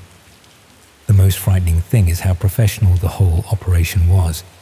They understood exactly how to exploit people in precarious financial situations, how to make criminal intelligence gathering seem like legitimate work, and how to insulate themselves from consequences by using disposable front operations. I suppose I'm telling you this because I need someone to know how these harassment networks operate, how they recruit ordinary people to do their dirty work, and how they're systematically destroying small businesses across the country. If something happens to me, at least there'll be some record of what I discovered. But mostly, I just feel guilty about what I contributed to, without understanding the consequences. All those business owners who trusted me when I walked into their premises, who answered my questions and showed me around their operations, never knowing I was gathering intelligence for people who wanted to destroy their livelihoods. I can't undo the damage I helped cause, but I can at least warn other people about how easy it is to get drawn into these operations, how financial desperation can be exploited to make ordinary people complicit in extraordinary cruelty. And I can hope that someone with more resources and authority will eventually take action against these networks before they destroy more lives, before they perfect their methods even further, before they turn harassment into an even more efficient and systematic enterprise than it already is.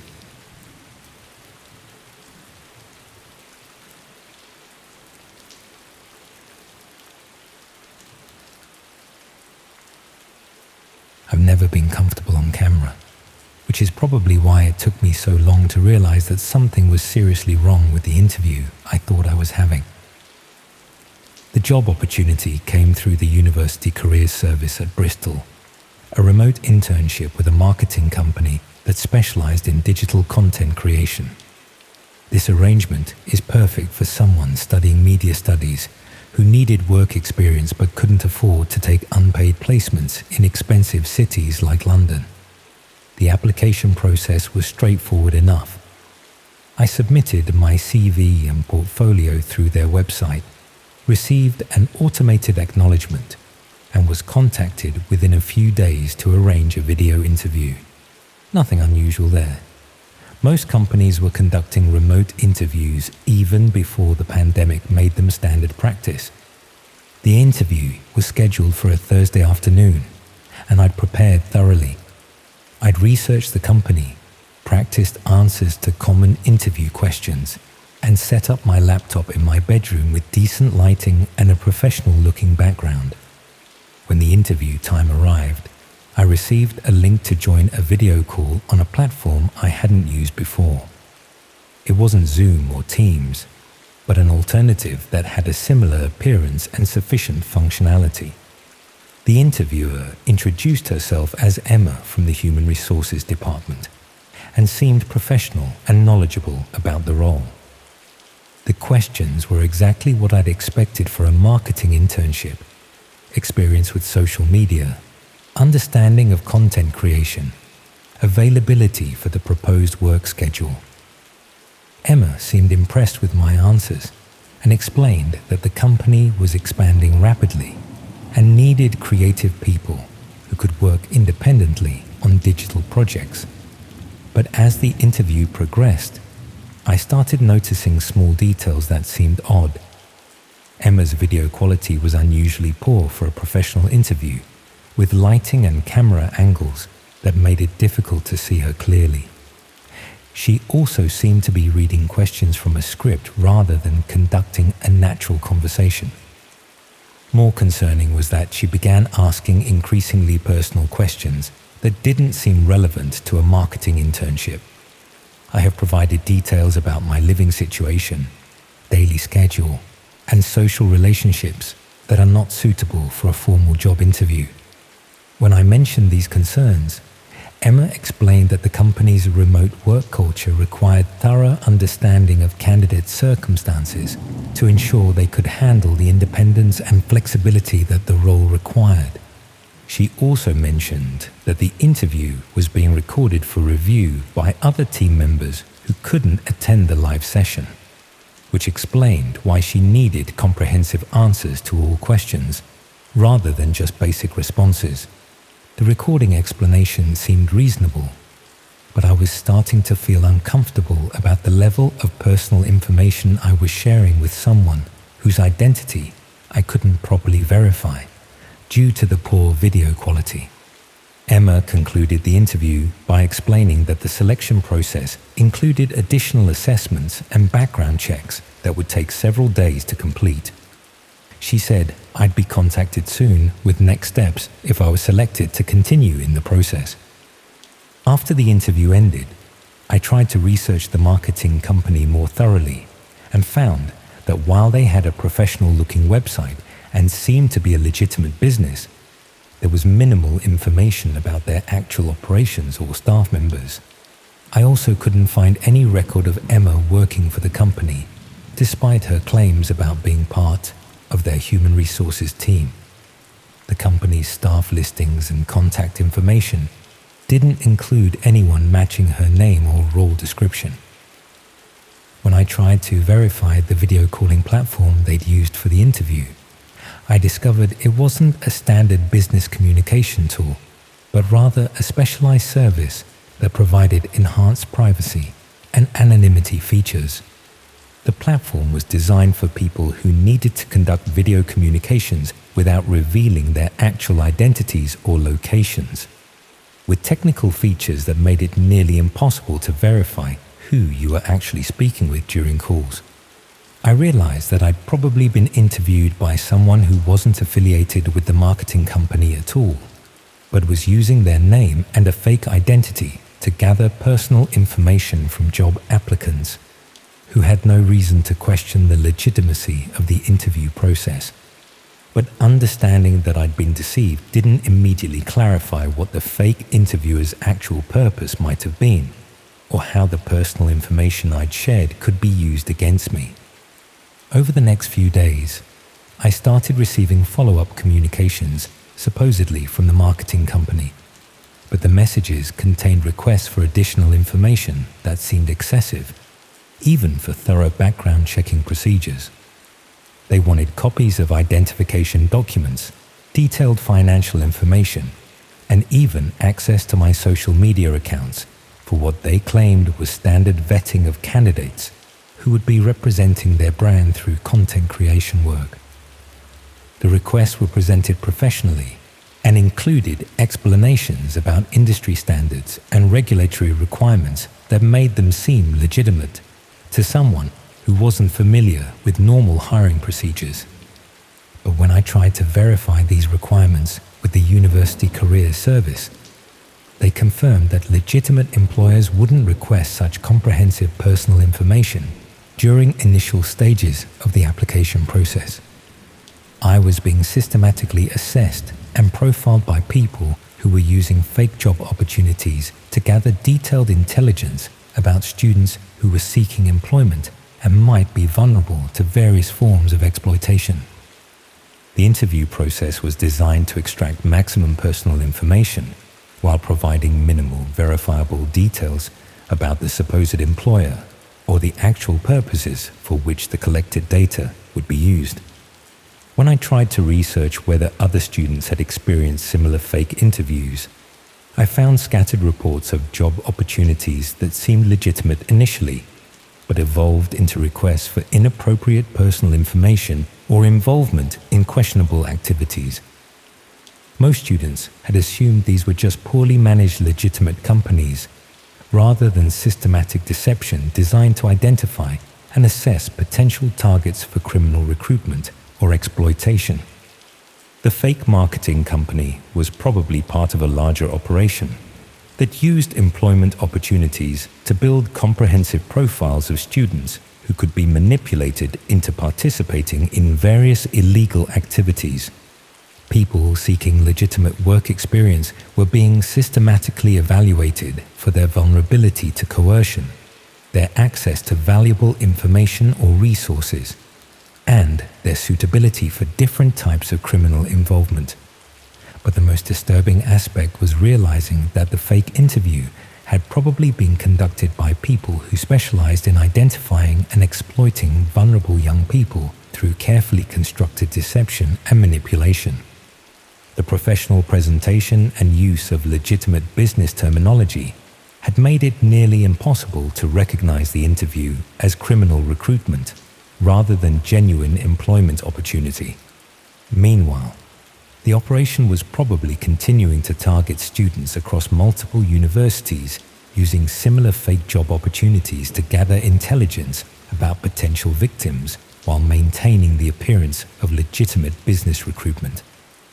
The career services that were supposed to protect students from employment fraud were probably unwittingly facilitating criminal targeting by promoting opportunities that seemed genuine but were actually systematic assessment tools for people planning exploitation and recruitment. I never responded to the follow-up requests for additional information, but I remain concerned about how the personal details I'd already shared might be used and whether the fake interview had made me a target for ongoing criminal attention. The video call, which I had believed would lead to legitimate employment, instead gave criminals detailed information about my circumstances, vulnerabilities, and potential value for various types of illegal activities. But reporting the fake interview would require explaining how I discovered the deception, and the evidence was entirely digital communication that could easily be deleted or denied by people who specialized in maintaining anonymity and avoiding accountability. The marketing company website remained active for several more weeks before disappearing entirely. Likely after the criminals who operated it had finished their recruitment cycle and shifted their focus to targeting new groups of students with various fake opportunities. When I eventually found legitimate internship opportunities through more established channels, I was constantly suspicious of every aspect of the application and interview processes, knowing that criminal operations could easily mimic professional business practices to an extent that made detection nearly impossible for people who lacked specific experience with employment fraud. The fake interview had permanently changed my relationship with job searching and professional networking, making me aware that any opportunity could potentially be a sophisticated attempt to gather personal information for criminal purposes, while maintaining complete legitimacy until the deception was too advanced to escape safely.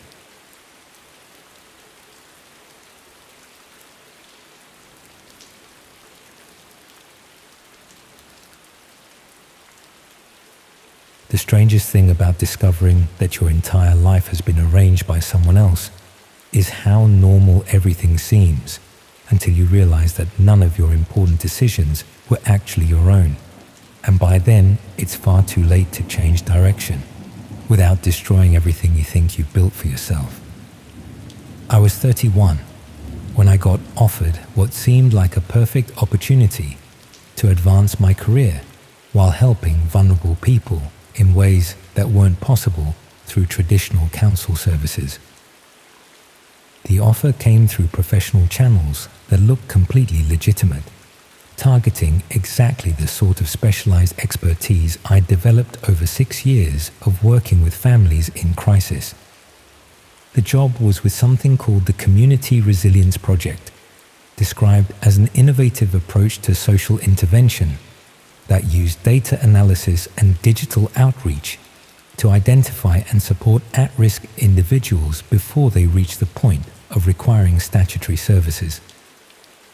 The salary was considerably higher than council work, and the methodology sounded like exactly the kind of forward-thinking social work that could genuinely make a difference.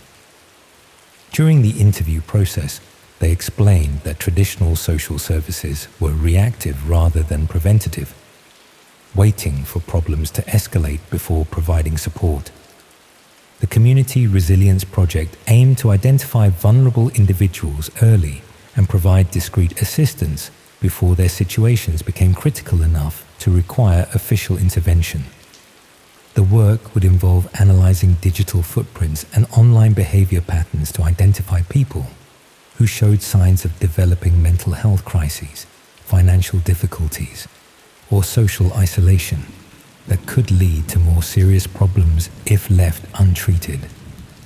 My role would be to develop intervention strategies based on psychological profiles compiled from digital sources, creating personalized outreach approaches that could provide support without stigmatizing recipients or creating bureaucratic complications that might prevent them from accepting help.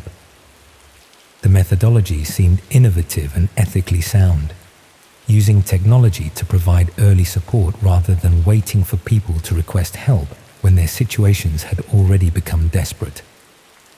I accepted the position and was introduced to the digital analysis tools that the project used to identify potential intervention targets. The software was sophisticated, capable of analyzing social media activity, online purchasing patterns, communication styles, and even browsing habits to create comprehensive psychological profiles. The profiles were remarkably detailed, providing insights into people's mental states, social relationships, financial circumstances, and personal vulnerabilities that would have been impossible to gather through traditional social work assessment methods. My first assignment was developing intervention strategies for individuals in Cardiff and surrounding areas who had been identified as potentially at risk based on their digital behavior patterns. The profile suggested people who were experiencing depression, financial stress, social isolation, or other conditions that might benefit from early support. The intervention strategies I developed were carefully designed to appear like coincidental opportunities rather than organized assistance. Rather than contacting people directly and explaining that they'd been identified as needing support, the project would create situations where help would be offered in ways that preserved recipients' dignity and autonomy. For someone experiencing financial difficulties, this might involve arranging for them to hear about job opportunities that match their skills, or ensuring they encountered information about financial assistance programs they hadn't known existed. For individuals showing signs of depression or social isolation, interventions might involve connecting them with hobby groups, volunteer opportunities, or social activities that addressed their specific interests and psychological needs. The approach was elegant and ethical, providing genuine help while avoiding the stigmatization and bureaucracy that prevented many people from accessing traditional social services. Over several months, I developed intervention strategies for dozens of Cardiff area residents, creating carefully crafted approaches that would provide support for their specific circumstances while maintaining the appearance of natural opportunities rather than organized assistance. The work was intellectually challenging and emotionally rewarding, combining digital analysis with traditional social work skills to create innovative support systems that could genuinely improve people's lives. But as I continued developing interventions and tracking their outcomes, I started noticing patterns that made me uncomfortable about the true nature of the Community Resilience Project. Some of the digital profiles were more detailed than seemed possible through analysis of publicly available online information, including knowledge of private communications, personal relationships, and financial circumstances that wouldn't be accessible without systematic invasion of privacy. The psychological insights contained in the profiles suggested access to information that could only be obtained through comprehensive surveillance rather than analysis of voluntary digital activity. More concerning was discovering that some intervention targets were people I recognized from my previous council work, individuals whose personal circumstances and vulnerabilities I knew from direct professional contact. The profiles of these familiar cases were accurate in ways that suggested access to confidential social services records, therapeutic notes, and other professional information that should have been protected by various privacy regulations. I realized that the Community Resilience Project wasn't just analyzing publicly available digital information, but was accessing confidential personal data from multiple sources to create comprehensive surveillance profiles of Cardiff area residents. When I raised concerns about data protection and privacy violations, my project supervisors explained that preventing social crisis sometimes required accessing information through methods that weren't strictly conventional, but which were justified by the protective purposes they served. They assured me that all information was obtained through partnerships with legitimate organizations, and that privacy concerns were outweighed by the potential benefits of preventing serious social problems before they escalated into situations requiring emergency intervention. The ethical framework made sense from a utilitarian perspective. Violating privacy to prevent greater harm could be justified if the interventions genuinely improved people's lives and prevented more serious problems. But I also started recognizing that the intervention strategies I was developing weren't always producing the protective outcomes that had been described during my recruitment. Some targets were experiencing problems that seemed to worsen after interventions were implemented, as if the support strategies were designed to create dependency or vulnerability rather than promote genuine resilience. Others were receiving interventions that seemed designed to manipulate their behavior in specific directions, rather than simply providing assistance with their existing difficulties. The intervention approaches I was developing weren't just offering help, but were systematically influencing people's decision-making processes to produce outcomes that weren't necessarily in their best interests. I started researching the Community Resilience Project more thoroughly, trying to understand who was funding the work and what ultimate outcomes the interventions were designed to achieve. What I discovered was deeply disturbing. The Community Resilience Project wasn't a legitimate social innovation program, but was a front for systematic manipulation and control of vulnerable individuals identified through comprehensive digital surveillance. The intervention strategies I was developing weren't designed to help at-risk people, but were being used to create psychological dependency and social isolation that made targets more vulnerable to exploitation rather than more resilient. The digital profiles weren't being compiled to identify people who needed support, but to identify individuals who could be systematically manipulated through carefully designed intervention strategies that appeared helpful but were actually designed to increase their vulnerability. My expertise in social work and psychological assessment was being used to develop manipulation techniques that were disguised as supportive interventions, helping harmful actors gain control over vulnerable people while maintaining the appearance of providing legitimate assistance. The people I was supposedly helping were actually being targeted for exploitation through intervention strategies that I had designed based on comprehensive psychological profiles compiled through systematic invasion of their privacy. I tried to investigate which organizations were actually behind the Community Resilience Project and how the information I was providing about intervention targets was being used. The investigation led me to discover online communities that weren't accessible through normal internet browsing, where people discussed systematic manipulation and exploitation of vulnerable individuals using techniques that were very similar to the intervention strategies I'd been developing. These communities treated psychological manipulation as entertainment, sharing success stories about gaining control over targets and using their vulnerabilities for various forms of exploitation. Some participants specialized in financial exploitation, using psychological manipulation to convince targets to provide money or access to resources. Others focused on social and emotional exploitation, creating dependency relationships that allowed them to control targets' behavior and decision-making processes.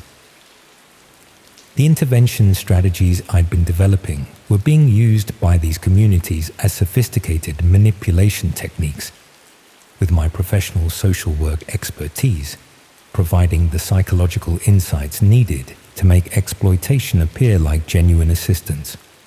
The Community Resilience Project was essentially a recruitment and training system for people who wanted to exploit vulnerable individuals, using my professional skills to develop more effective manipulation techniques while providing academic cover that made the activities seem legitimate. The Cardiff area residents I'd been creating intervention strategies for weren't receiving protective support, but were being targeted for systematic exploitation by individuals who used my professionally developed manipulation techniques to gain control over their lives. My social work expertise had been used to create a comprehensive system for identifying and exploiting vulnerable people. With the intervention strategies I developed, providing the psychological manipulation framework that made exploitation possible, while maintaining the appearance of legitimate assistance. When I tried to expose what I'd discovered about the Community Resilience Project, I found that my employment contract included extensive confidentiality clauses that made reporting their activities legally complicated and potentially expensive. More concerning was discovering that some of the people I'd developed intervention strategies for were now experiencing exactly the sort of social and financial crises that the project had supposedly been designed to prevent. The intervention strategies I'd created had been successful at making vulnerable people more vulnerable rather than more resilient, with my professional expertise being used to systematically destroy the lives of people who had been selected for exploitation, based on psychological profiles I'd helped analyze. I never found a way to safely extract myself from involvement with the Community Resilience Project, or to warn the Cardiff area residents who were being targeted using manipulation techniques I'd developed. The project continues operating, expanding its surveillance and manipulation activities, while recruiting additional social work professionals who believe they're contributing to innovative prevention programs rather than sophisticated exploitation systems. People throughout Cardiff continue experiencing professionally designed manipulation, disguised as community support, while believing their difficulties are personal failures rather than systematic targeting by individuals who have made psychological exploitation into a technical specialty.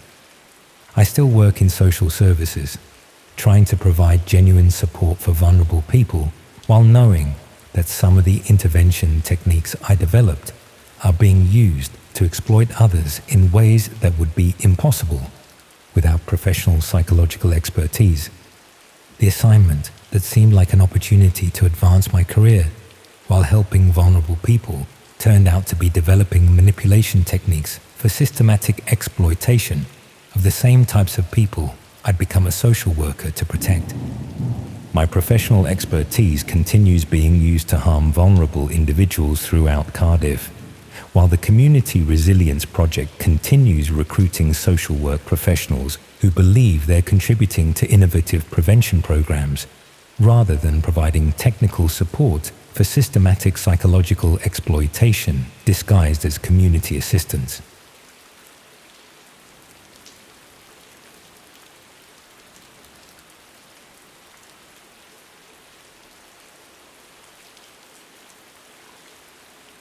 It's funny how sometimes a single scene in a terrible film can completely destroy your life. I was 16, sprawled across Chloe's bedroom floor during one of our regular Friday night sleepovers, half watching some forgettable thriller she'd found on Netflix. We were painting our nails and complaining about college drama when this one scene came on. The protagonist accidentally accessing a live stream where someone was being tortured. Real torture, not movie violence. The camera lingered on the victim's face for what felt like ages, whilst anonymous viewers typed commands in a chat box beside the video. Chloe made some joke about how unrealistic it was, but I couldn't stop thinking about that terrified expression, about whether places like that actually existed. The next Monday at college, I found myself asking our media studies teacher about it during lunch break. Mr. Henderson was one of those lecturers who actually seemed to know about real-world technology, not just textbook theory. When I mentioned the film and asked whether such things actually existed, his expression changed completely. He told me to forget about it, that curiosity about certain corners of the internet could lead to serious trouble. That response only made me more interested. I'd always been the type to pick at loose threads until the whole thing unraveled. When I was younger, it was taking apart radios and mobile phones to see how they worked. As I got older, it became researching topics that other people seemed reluctant to discuss. The dark web fell into that category perfectly, something adults whispered about but never properly explained. My research started innocently enough.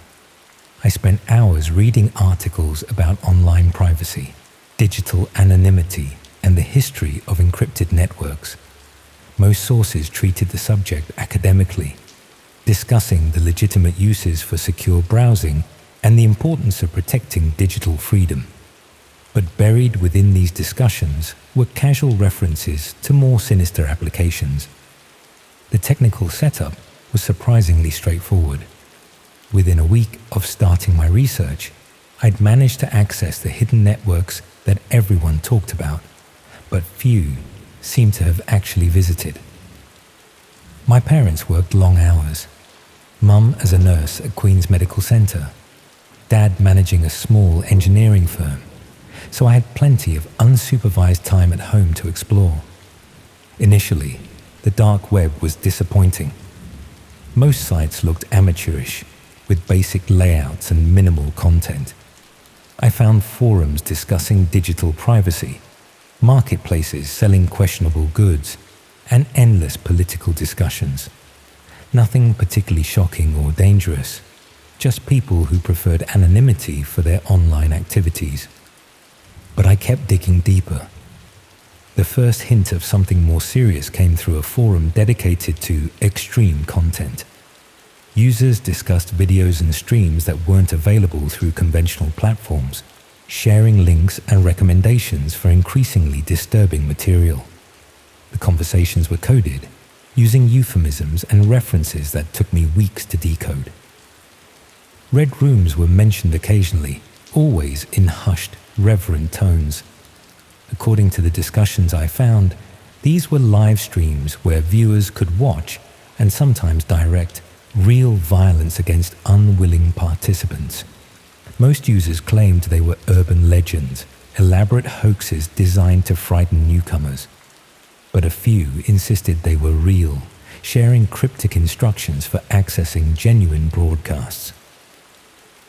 The more I read, the more convinced I became that something authentic existed beneath all the speculation and mythology. Users would reference specific streams, discussing technical details and sharing reactions that seemed too genuine to be fabricated. There was a consistency to their accounts that suggested shared experiences rather than collaborative fiction. After nearly a month of research, I finally gained access to a private forum that claimed to host legitimate Red Room broadcasts. The verification process was extensive, requiring proof of serious interest and understanding of digital security protocols. I had to demonstrate my knowledge of encryption, provide references from other underground communities, and pass several tests designed to weed out casual browsers and potential law enforcement.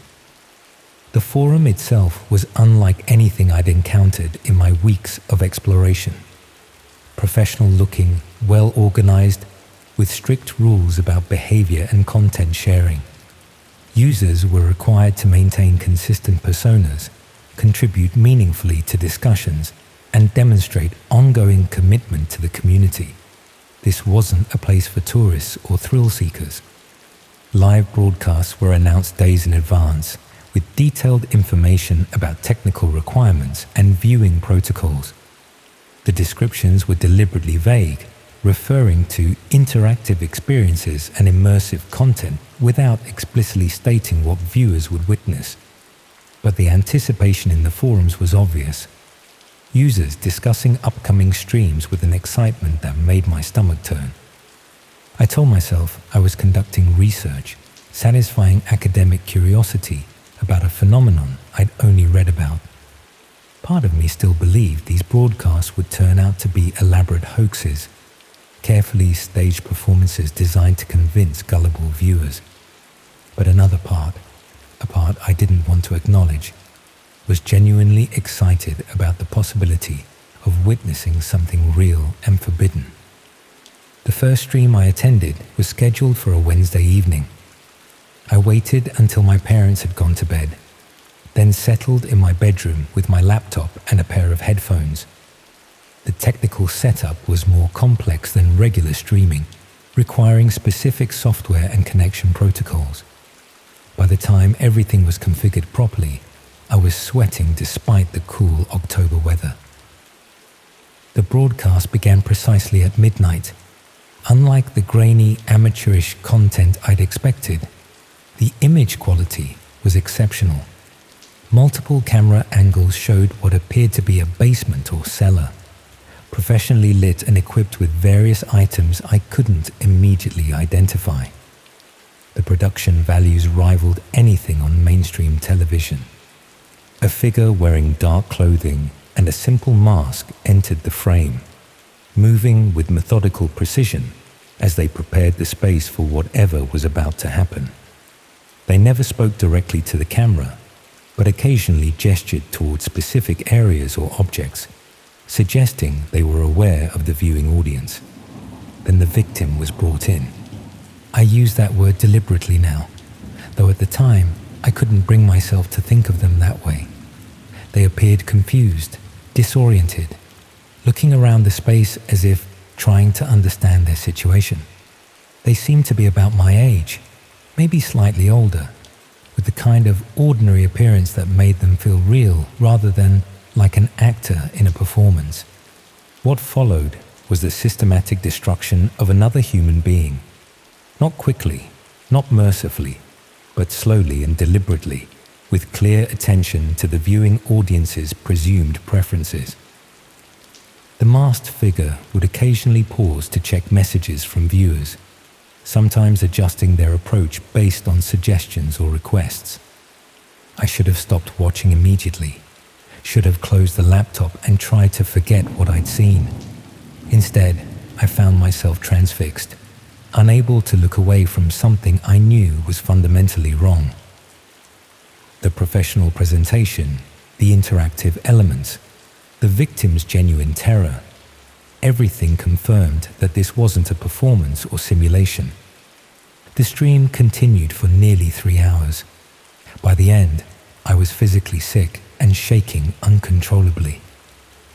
The person who had entered the frame confused and frightened was no longer moving. The masked figure began methodically cleaning the space, removing evidence of what had occurred with the same professional efficiency they'd shown throughout. In the final minutes, the figure addressed the camera directly. Though their voice was digitally altered, they thanked viewers for their participation and announced that the next live broadcast was already being planned. They mentioned that premium subscribers would receive access to archived content and special interactive features. The stream ended abruptly, leaving me staring at a blank screen in my darkened bedroom. Outside, I could hear the familiar sounds of my neighborhood. Cars passing, a dog barking, the hum of street lights, normal sounds from a normal Tuesday night in a normal suburb. But nothing felt normal anymore. I didn't attend college the next day, or the day after that. When I finally returned, everything seemed different. Conversations with friends felt hollow and meaningless. Lessons about media literacy and digital citizenship took on sinister new meanings. I found myself studying my classmates and teachers, wondering what darkness might lurk beneath their ordinary facades. The forum sent me several messages over the following weeks, automated notifications about upcoming streams, invitations to participate in community discussions, offers to upgrade my membership status for access to exclusive content. I ignored them all, but I never deleted my account or blocked the communications. That was 6 months ago. I've tried to move on, focus on my A-levels, think about university applications. I changed my browsing habits, deleted software I'd installed, even convinced my parents to upgrade our home internet security. I told myself these were practical precautions, unrelated to what I'd witnessed online. But the images haven't faded. If anything, they've become more vivid over time. Not just the violence, though that was horrific enough, but the realization of my own complicity. The knowledge that I'd sat through the entire broadcast without attempting to help or intervene. I've started noticing things around Nottingham that I hadn't seen before. Vans parked in residential areas with tinted windows and multiple aerials. People who seem to be observing rather than simply passing through. Buildings with more security cameras than their apparent purpose would justify. Probably just paranoia, the result of knowing what kinds of activities are hidden beneath the surface of normal life. Last week, I received a package at our house. No return address, just my name written in careful block letters. Inside was a small webcam and a handwritten note with a local address.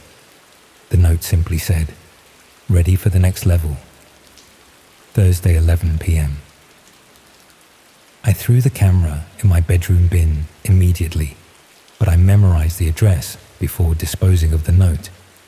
The location is in one of the industrial areas near the canal, somewhere I'd never had reason to visit. I looked it up online. It's registered as storage units, the kind of place people rent when they need extra space for furniture or business equipment. Nothing suspicious about it, at least not on the surface. I keep telling myself I won't go, that I'll ignore the invitation and focus on my coursework, my university applications, my plans for a normal future. But Thursday is tomorrow night, and I know exactly how to get to that address on the night buses. The webcam is back on my desk now. I retrieved it from the bin this morning, telling myself I just wanted to examine it more closely. It's a high-quality device, the kind that would produce professional-looking footage in the right lighting conditions. I haven't decided anything yet, but I know that something fundamental changed the night I watched that stream. The boundaries I thought were permanent turned out to be more flexible than I'd imagined. And once you cross certain lines, even as an observer, it becomes increasingly difficult to remember why those boundaries existed in the first place. My parents are working late tomorrow. Mum has a night shift. Dad has some crisis at the engineering firm. The house will be empty from about 7 o'clock onwards. Plenty of time to travel across the city and back without anyone noticing my absence. The worst part isn't the fear of what might happen if I go. It's the growing certainty that I want to find out what comes next. That the viewer I was 6 months ago isn't satisfied with watching anymore. Thursday night is 12 hours away.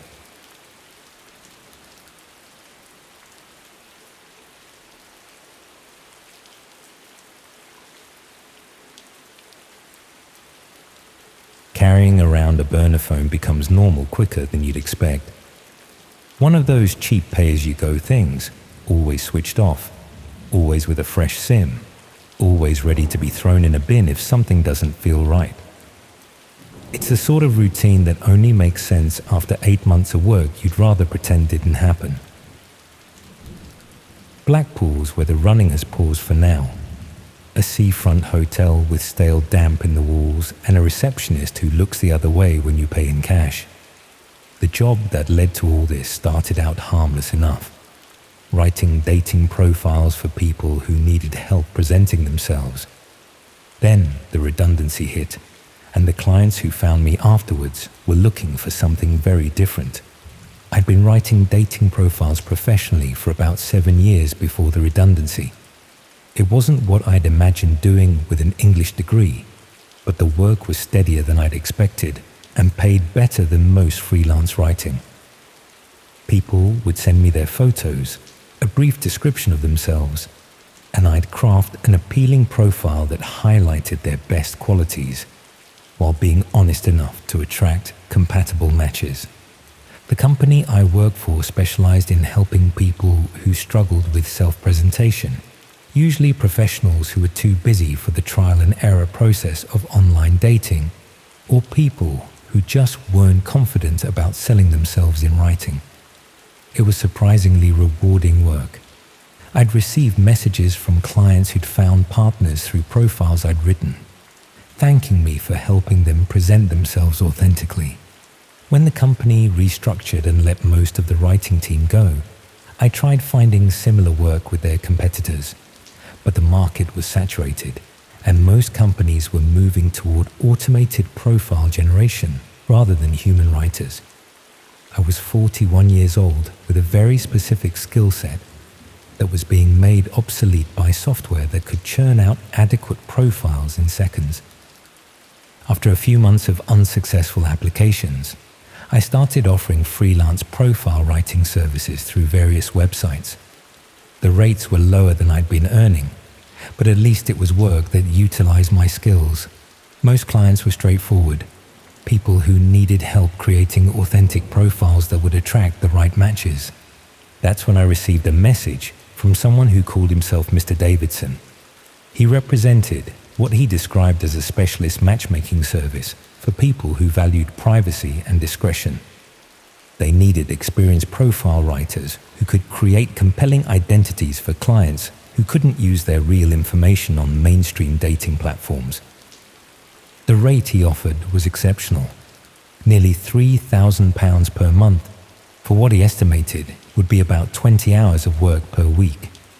He explained that his clients were often in situations where they needed to date discreetly due to professional obligations, ongoing divorce proceedings, or privacy concerns that made using their real identities problematic. I should have questioned why anyone would need fake dating profiles rather than just using mainstream services with privacy settings. Should have wondered what kind of matchmaking service required creating false identities. But Mr. Davidson presented it as serving a legitimate market of people who had valid reasons for protecting their privacy. The first assignment seemed innocuous enough. I was given basic details about a fictional person: age, occupation, interests, general appearance, and asked to create an appealing dating profile that would attract compatible matches. The photos provided looked like standard dating site pictures, nothing that suggested they weren't of the person I was supposedly representing. I wrote the profile carefully, creating a personality that was engaging and authentic feeling while incorporating all the details I'd been given. Mr. Davidson was pleased with the work and immediately commissioned several more profiles following the same pattern. Over the following weeks, I wrote dozens of dating profiles for fictional people, each one carefully crafted to appeal to specific demographics. Some were designed to attract professional women in their 30s, others targeted older divorced men, a few focused on recently widowed individuals. I was becoming quite skilled at identifying which personality traits and interests would resonate with different types of people. The work felt legitimate enough, though I was occasionally troubled by the realization that I was creating entirely fictional people who would be interacting with real individuals seeking genuine connections. But Mr. Davidson assured me that his service was transparent with matches about the privacy arrangements, and that consenting adults understood the discretion involved. That rationalization let me continue accepting assignments without examining too closely what I was really facilitating. I was just creating profiles, writing appealing descriptions of fictitious people. What happened after that wasn't my responsibility. The assignments became more specific over time. Instead of general profiles designed to attract compatible matches, I was given detailed targeting requirements. Create a profile that would appeal to recently divorced women with young children. Write a personality that would attract lonely elderly men with substantial assets. Design an identity that would resonate with vulnerable people seeking emotional support after bereavement. The targeting language made me increasingly uncomfortable, but Mr. Davidson explained that precise matchmaking required understanding exactly what different demographics were seeking in potential partners. The specificity ensured better compatibility and more successful outcomes for clients. I accepted that explanation because I needed to believe the work was legitimate. The money was keeping me financially stable, and the writing itself was satisfying in the way all good writing is. Creating believable characters, finding the right voice, making people seem appealing and authentic. The breakthrough came when I recognized a name in one of the assignment briefs. I was asked to create a profile that would appeal to a woman whose full name and location were provided, along with detailed information about her circumstances. She was a widow in her 60s, living alone in Dorset, recently bereaved, financially comfortable, and isolated from most social connections after her husband's death. I recognized her name because she was my aunt's closest friend, someone I'd met at family gatherings over the years, a kind woman who'd always been generous and welcoming, who was now being specifically targeted by someone who'd commissioned a dating profile designed to exploit her vulnerability and isolation. I realized immediately that I wasn't writing profiles for a legitimate matchmaking service. I was creating false identities that would be used to target and exploit vulnerable people through romance scams. The careful personality crafting I'd been doing wasn't to help people find genuine connections. It was to make fraudsters more effective at manipulating their victims. I thought about all the other profiles I'd written over the past few months, all the carefully targeted personality descriptions designed to appeal to specific vulnerable demographics. Each profile I'd created had probably enabled someone to be deceived by a fraudster who used my writing to present themselves as a perfect match. But what made it unbearable was understanding that my writing skills had been essential to making these scams effective. A poorly written profile with obvious inconsistencies would raise suspicions and limit the number of potential victims. My professional profiles with authentic feeling personalities and believable details made the fraudsters more credible and their targeting more successful. I tried warning my aunt's friend about the profile being created to target her, but I couldn't explain how I knew without admitting my role in creating it. I suggested vaguely that she should be cautious about online approaches from people who seemed too perfect, but I could tell she didn't take the warning seriously enough to change her behavior. Within 2 weeks, she'd been contacted by someone using the profile I'd created. The fraudster followed exactly the approach I'd designed. Gradual establishment of trust, careful attention to her emotional needs, eventual requests for financial assistance that started small before escalating. My writing had given them the blueprint for manipulating her effectively.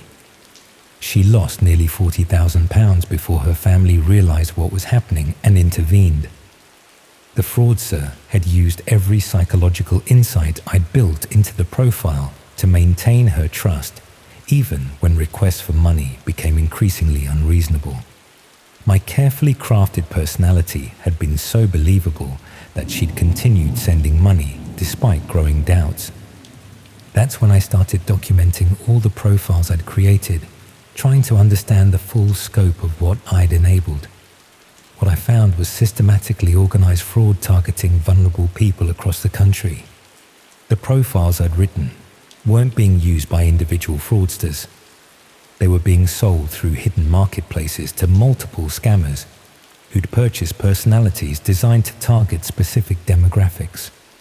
My carefully crafted profiles were treated as professional fraud tools. priced according to their effectiveness and the vulnerability of their intended targets.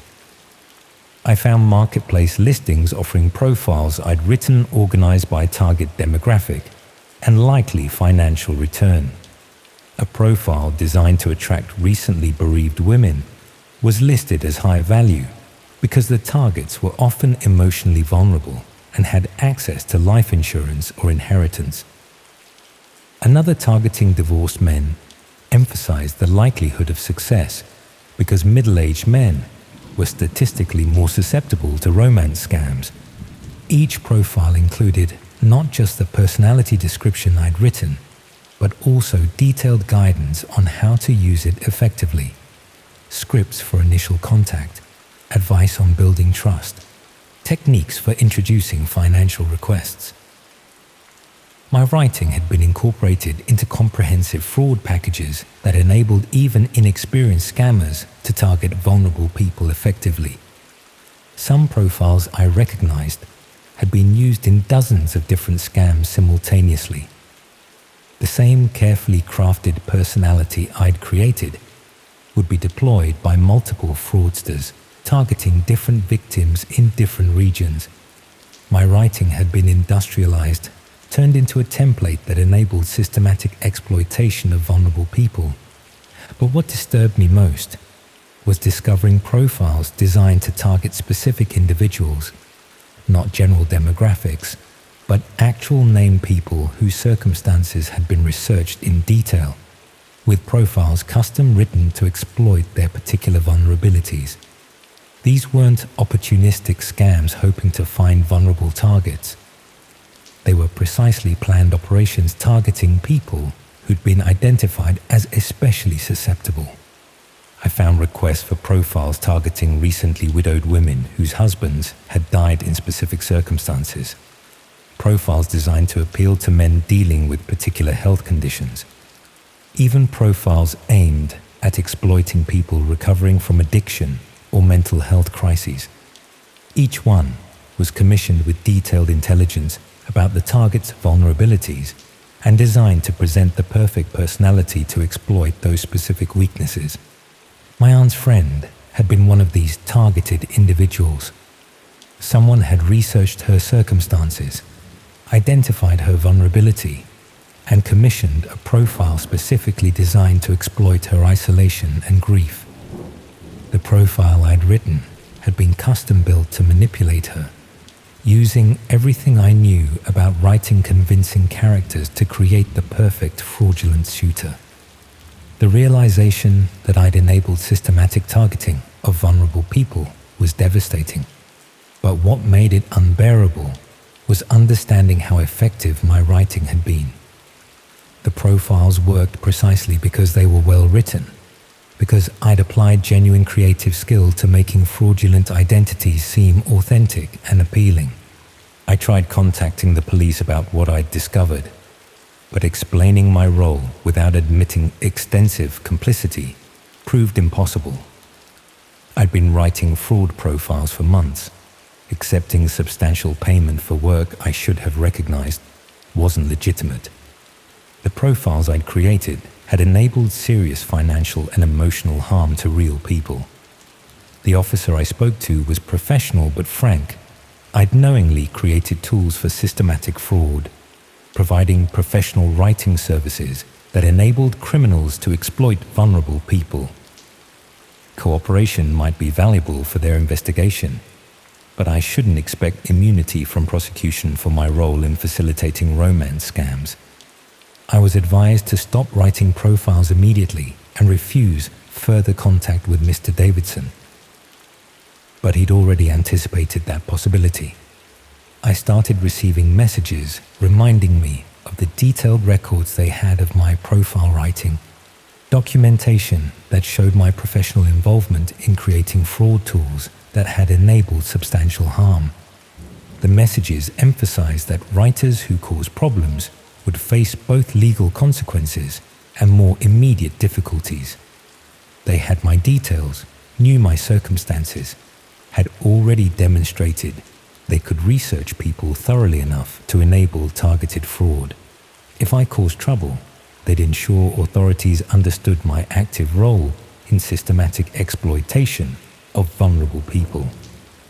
Then I found my own dating profile posted in the marketplace. Not one I'd written, but one someone else had created following exactly the techniques I'd established. It was designed to target men with my specific demographics and vulnerabilities, using the same psychological insights I'd been applying to profiles for months. Someone had turned the fraud techniques on me, creating a profile that would be used to exploit my own circumstances if I caused problems for their operation. They were demonstrating that I was just as vulnerable as all the people whose targeting I'd enabled. That's when I left my home in Kent and moved to this decaying hotel in Blackpool, abandoning my flat and most of my possessions to hide somewhere they wouldn't immediately look. I've been living on cash, avoiding digital traces, trying to work out if there's any way forward that doesn't involve either continued hiding or prosecution for my role in systematic fraud. But I know the profile writing continues without me. Other writers have probably been recruited to create fraud profiles, people who make the same rationalizations I did about just applying their creative skills to professional writing work without responsibility for how their profiles are used. The marketplace is probably still selling profiles to fraudsters who use them to target vulnerable people. And somewhere in those listings, profiles I wrote months ago are probably still being purchased and deployed, still enabling the exploitation of people seeking genuine human connection. I keep thinking about my aunt's friend, about the £40,000 she lost to a fraudster using a profile I'd carefully crafted to manipulate her, about all the other victims whose loneliness and vulnerability were exploited by scammers using personalities I'd created to seem trustworthy and appealing. The profile writing taught me that creative skills become weapons when applied to exploitation, that good writing can enable serious harm regardless of your intentions, that every authentic feeling detail I crafted, every believable personality trait I invented, every appealing quality I emphasized, it all made the frauds more effective and the victims more vulnerable. And that once you've spent months creating tools for systematic fraud, you become too compromised to report it without facing prosecution yourself. The evidence of your professional involvement is permanent, documented in profiles that show your creative fingerprints on materials that enabled serious financial and emotional harm. I suppose that's why I'm hiding in this Blackpool hotel, rather than helping police dismantle the fraud operation, because I know the profiles I wrote implicate me as thoroughly as they expose the operation, and I'm not brave enough to face consequences for choices I made when creative satisfaction and financial need mattered more than questioning what my writing skills were really being used for. All I can do is hope that someone else will eventually expose these operations, that other writers will find courage I lack to report what they're creating despite personal cost, and hope that people targeted by profiles I wrote manage to recognize the fraud before losing substantial money to scammers using personalities I carefully crafted to seem genuine. Because the operations are still running, still recruiting writers, still using professional creative skills to enable systematic exploitation of vulnerable people seeking human connection.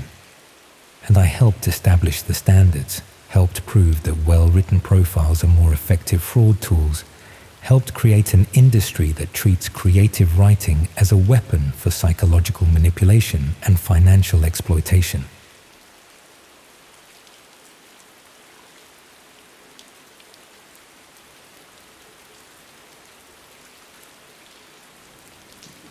The damp chill of the Manchester evening always found its way inside, even with the windows sealed tight. It clung to the threadbare carpet, seeped into the plaster, and settled deep in my bones. Another Tuesday bled into another Wednesday, marked only by the shifting glow of the monitor, My flat, a rented box of beige and off-white, offered little resistance to the creeping greyness of my existence. The low hum of the fridge, the distant wail of a siren, the rhythmic tap of rain against the glass. These were the symphonies of my solitude. Tonight, the internet offered its usual shallow distractions. My fingers, accustomed to the familiar dance across the keyboard, navigated the labyrinthine corridors of obscure forums. I sought something, anything to puncture the dull throb of predictability that defined my days. It wasn't a search for connection, not really. More a morbid curiosity, a desire to peer into the cracks of the world, to feel the brief tremor of something real.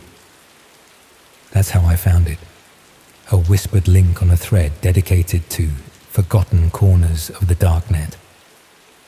The Eye of Kronos, it claimed, a private auction site, a marketplace for experiences. The description was deliberately vague, tantalizing in its ambiguity, unfiltered, live, beyond the veil. My initial reaction was a scoff, a dismissive flick of the wrist, another scam, another digital ghost story. But the seed was planted. I bookmarked the link. It sat there, a tiny, innocuous icon amidst a sea of banality, yet it hummed with an unseen energy. The next day, the bookmark beckoned. My lunch break dissolved into a hypnotic scroll through the site's landing page. The interface was stark, almost brutally minimalist. Black text on a charcoal background. No flashy graphics, no pop-ups. Just a single rotating banner. The unseen, the unheard, the unlived. A login portal shimmered beneath. My curiosity, a passive beast until now, stirred. I created an account, a throwaway email and a password plucked from the ether. The confirmation email arrived instantly, a clinical, unadorned message. No welcoming prose, no marketing spiel. Just a link to the main auction page. The page itself was a grid of thumbnails, each a static image. They were unsettling, not overtly graphic, but imbued with a disquieting stillness. A cracked porcelain doll's face, a single bloodied feather on a pristine white sheet, a blurred image of what might have been a hand reaching from shadow. Beneath each thumbnail, a countdown timer ticked relentlessly, alongside a cryptic title and a current bid in an unknown cryptocurrency. My routine began to warp. The moment I returned from the office, the site became my first port of call. My evenings, once a blur of mindless television and reheated meals, now revolved around these digital auctions. I didn't bid, not at first. I simply watched. The bids climbed, sometimes slowly, sometimes in sudden, frantic surges. The timers expired, and the thumbnails vanished, replaced by an experience completed tag. What happened after that, I couldn't fathom. The mystery only deepened my fixation. The descriptions grew darker, more explicit in their implications, though still cloaked in a chilling poetry. The last breath of a failing star, a symphony of silent screams, the unraveling of the thread. My stomach churned, a mixture of revulsion and an undeniable, sickening fascination. I felt a voyeuristic thrill, a sense of being privy to something forbidden, something the ordinary world kept hidden. One evening, a new listing appeared. Its thumbnail was a close-up of a tarnished brass key, resting on a dark, polished surface. The title, The Door to the Self. The description, brief and stark, read, "Witness the unmaking, the ultimate reflection." The countdown began. Something about it, perhaps its deceptive simplicity, lodged itself in my mind. The bid started low, then escalated with unnerving speed. I found myself holding my breath, my gaze glued to the screen. My fingers twitched, hovering over the bid button. A cold sweat slicked my palms. This was different. This felt personal. The sense of dread was palpable, a physical weight in my chest. Yet I couldn't look away. The timer hit 0. Experience completed. The thumbnail vanished. I felt a surge of disappointment, a strange emptiness. A few days later, a new listing appeared. This time marked Preview Available. It was a grainy, slightly distorted image of a room.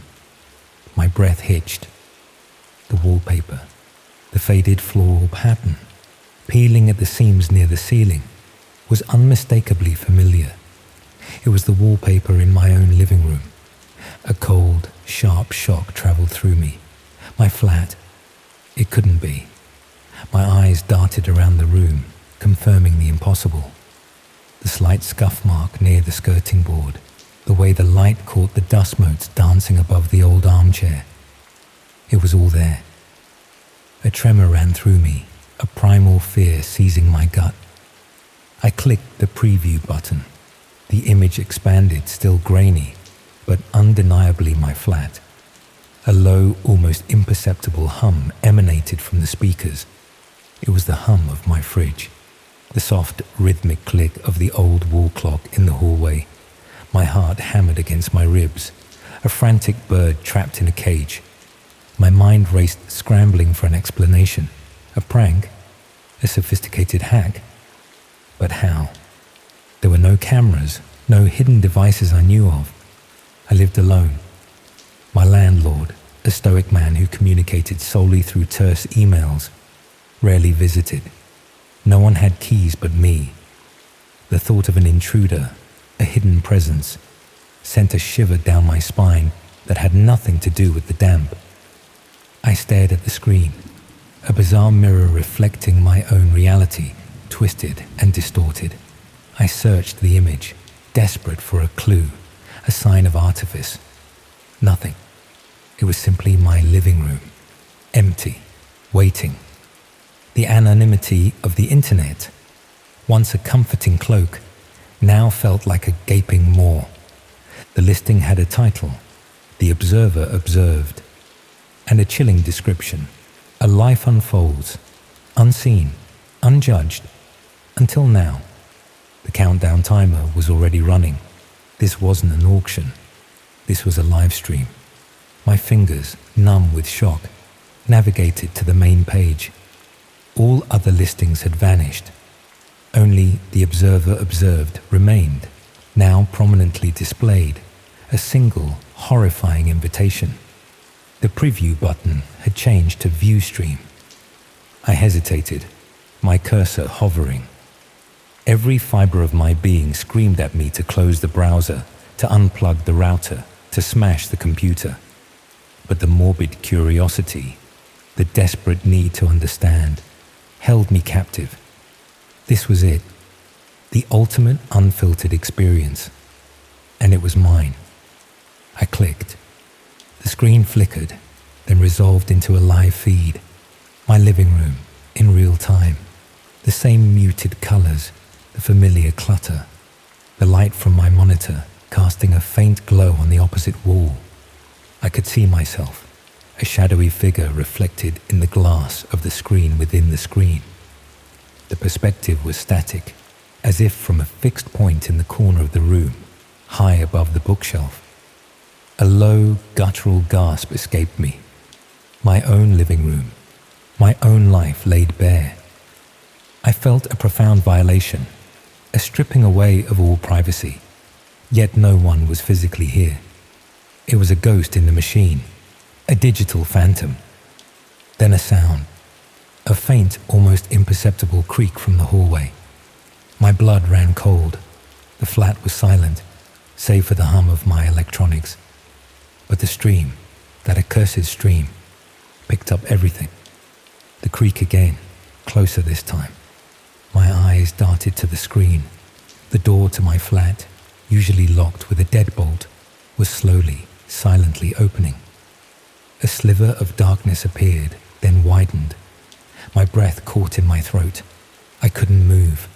My muscles had seized, locked in a tableau of terror. A figure emerged, tall, slender, cloaked in shadow. Its head was tilted, as if observing the room, assessing its emptiness. It moved with an unnerving grace, a predatory stillness. I couldn't make out any features, only the outline of a form, darker than the shadows it cast.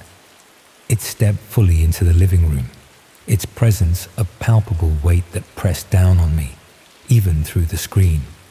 My heart pounded, a frantic drum against my ribs.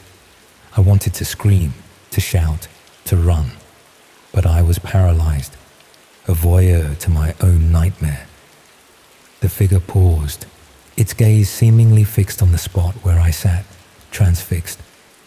A cold dread seeped into my bones. It knew I was watching. Then it moved, not towards me, but towards the bookshelf, my bookshelf. It ran a gloved hand along the spines of my books, a slow, deliberate caress. My collection of dog-eared paperbacks, the literary companions of my lonely evenings. A profound sense of intimacy, of my inner world being exposed, washed over me. It picked up a framed photograph from the shelf, a faded picture of my parents, taken years ago at the seaside. It held it for a moment, then slowly, deliberately, turned it face down. The small, almost insignificant action felt like a profound act of desecration. My mind screamed, this was real, this was happening. This was not a prank, not a hack. This was an invasion. The figure moved again, gliding across the room towards my armchair. The worn velvet, imprinted with the shape of my body after countless hours of sitting. It reached out, its fingers brushing the fabric, then settling on the remote control, exactly where I usually left it. A low, sibilant whisper emanated from the speakers. It was barely audible, a sound like dry leaves skittering across pavement. You watch. We see. The voice was not human. It was a cacophony of whispers, a chorus of unseen entities, all speaking at once, yet forming a single, chilling utterance. It burrowed into my skull, vibrating through my very being. My eyes darted from the screen to the real-life armchair, then back again. My flat, my sanctuary, had become a stage, and I, the unwitting star. The figure turned its head, its shadowy form now facing the camera directly. I still couldn't discern any features, but I felt its gaze, a cold, unblinking stare that pierced through the screen, through the digital barrier, and into my very soul. It raised a hand, slowly, deliberately. Its fingers, long and skeletal, stretched towards the camera. The gesture was unmistakable, a beckoning, an invitation. My breath hitched. The screen flickered, then went black. The hum of the fridge, the click of the clock, the distant siren. They all returned, amplified in the sudden silence. The monitor, now a dark mirror, reflected my own terrified face. My heart hammered, a frantic drum against my ribs. My body trembled uncontrollably. The cold sweat turned clammy. I was alone in the flat, yet I felt a presence, an unseen weight in the room. I stumbled backwards, knocking my chair over with a clatter. The sound echoed in the sudden, vast emptiness of the room. My eyes darted to the hallway. The door was closed, locked, or was it? My memory, fractured by fear, couldn't confirm. I scrambled to my feet, my legs unsteady. Every shadow seemed to writhe, every creak of the old building a harbinger of doom. My gaze fell on the bookshelf, the photograph of my parents. It was still face down. A whimpering sound escaped my throat. It was my own. I backed away slowly, my eyes fixed on the door. My hand fumbled for my phone, a lifeline in the encroaching darkness. My fingers, slick with sweat, struggled to unlock it. What would I say? Someone is in my flat, but I only saw them on a live stream of my flat, which I found on a dark web auction site. They'd think I was mad. My gaze drifted back to the monitor. The screen remained black, but a faint, almost imperceptible flicker of light emanated from its depths. A single pixel, perhaps, or something else entirely. I felt it then, a cold breath on the back of my neck. My hair stood on end. My skin crawled. I wasn't alone. A low, guttural chuckle resonated through the room. It wasn't from the speakers. It was here, in the air, around me. My eyes widened in terror. I spun around, my heart hammering against my ribs. Nothing. Only the familiar, comforting clutter of my living room. But the feeling persisted, an undeniable, suffocating presence. The chuckle came again, closer this time. A dry, rasping sound. It seemed to emanate from the very walls, from the very air I breathed. "Welcome, Andrew." The voice was singular now, no longer a chorus. It was deep, resonant, and utterly devoid of warmth. It knew my name. My blood ran cold. My mind, already fractured, threatened to shatter completely. How did it know? A cold, spectral hand brushed my cheek. I gasped, stumbling backwards, my legs giving way. I fell to the floor, my eyes wide with terror, scanning the empty space. Nothing. No one. Yet the touch was undeniable, leaving a trail of icy dread in its wake. You sought the unfiltered. You found it. The voice was directly above me now, a whisper that vibrated through my bones. And now, you are the experience. Panic, raw and visceral, seized me. I scrambled backwards, crawling across the floor, desperate to escape. My fingers scrabbled at the carpet, seeking purchase, seeking an exit. A shadow detached itself from the wall, coalescing into the familiar, slender form. It stood before me, its head still tilted, observing. Its presence radiated an ancient, malevolent power. "The ultimate reflection," it repeated, its voice a silken rasp. "The unmaking." My vision blurred, tears of terror streaming down my face. I opened my mouth to scream, but no sound emerged. My throat was constricted, my lungs starved of air. The figure extended its hand again, not towards me, but towards my head. I squeezed my eyes shut, bracing for a blow, for an end. Instead, I felt a gentle pressure, a subtle shift in the air around me. A profound sense of clarity, cold and sharp, flooded my mind. The terror, the panic, the confusion, they receded, replaced by an unnerving calm. I opened my eyes. The figure was still there, but it seemed to shimmer, its edges indistinct. The room, too, had changed. The colors were more vivid, the shadows deeper. Every detail, every dust mote, every imperfection stood out with startling clarity.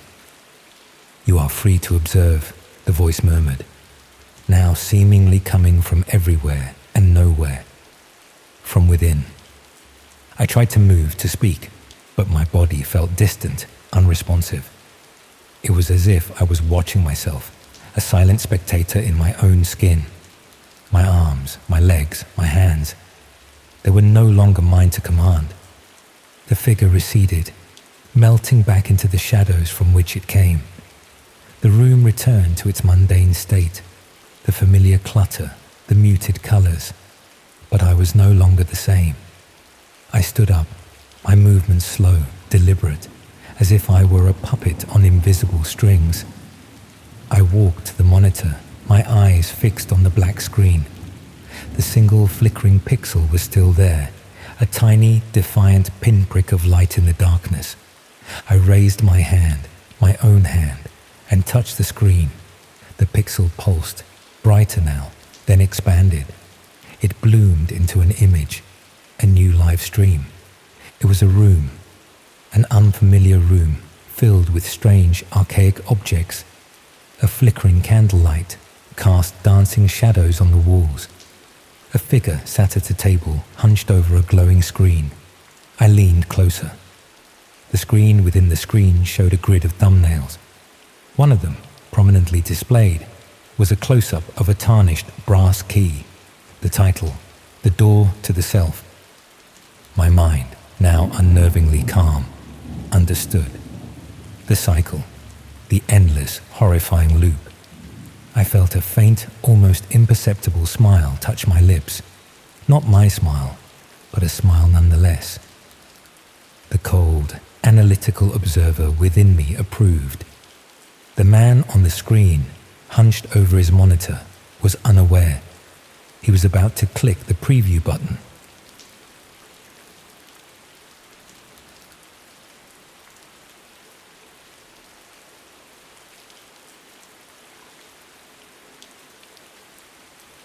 There's a coffee shop across the street from this hotel in Preston, where I've been spending most of my afternoons, just sitting by the window watching people go about their ordinary lives. They look so normal, so unconcerned, and I find myself wondering if any of them have ever done something they can't take back. Something that keeps them awake at 3 a.m, going over every decision they made. I used to be a video editor, corporate videos mostly. The sort of promotional content that companies use for their websites and training materials. Boring work, but steady, and it paid well enough for me to afford a decent flat in Manchester and the occasional holiday abroad. Then I lost that contract when the company moved their marketing department in-house, and I spent a few desperate months taking whatever freelance work I could find. That's how I ended up editing videos for people I never met. Content I should never have agreed to work on. Material that's now being used in ways I'm only just beginning to understand. I've been hiding here for nearly 3 weeks, moving hotels every few days, trying to work out if anyone knows I finally realized what those videos were actually for. The redundancy came at the worst possible time. I'd just renewed my lease for another year and had committed to a holiday in Greece that summer. I was 46 years old with nearly 20 years of editing experience, but the market was saturated with younger people who'd work for half what I charged and knew software I'd never bothered learning. I spent the first month applying for staff positions, then started lowering my standards to contract work, then freelance projects, then eventually anything that involved editing video for money. My savings were disappearing faster than I'd expected, and by the 3rd month I was genuinely worried about making rent. That's when I found the posting on a freelance website. Someone needed an experienced video editor for what they described as documentary projects requiring discretion and professional finishing. The rate was exceptional, about double what I'd been charging before my redundancy, and they needed someone who could start immediately on a series of ongoing projects. The client, who identified himself only as Mr. Harris, explained during our initial phone conversation that his projects involved sensitive subject matter that required absolute confidentiality. He represented a collective of documentary makers who operated in areas where mainstream media outlets were reluctant to venture. They needed editors who could work with raw footage and transform it into polished professional content without asking uncomfortable questions about how the footage was obtained or what it would ultimately be used for. I should have questioned what kind of documentary projects required such secretive arrangements. Should have wondered why legitimate filmmakers wouldn't just work with established editing houses. But Mr. Harris was offering steady work at rates I desperately needed, and I convinced myself that documentary makers often dealt with controversial subjects that required discretion from everyone involved. The first project arrived via encrypted file transfer, about 2 hours of raw footage showing the exterior of various residential properties. Mr. Harris wanted me to edit it into a 12-minute video, removing duplicate shots, stabilizing the camera work, and adding subtle background music that would give it a professional documentary feel. The footage was unremarkable, just static shots of houses from different angles taken at various times of day. I assumed it was B-roll for some property development documentary or neighborhood study. I edited it according to the brief, tightened the pacing, color-corrected the footage to make it look more professional, and delivered the finished video within the deadline. Mr. Harris was pleased with my work and immediately sent me another project.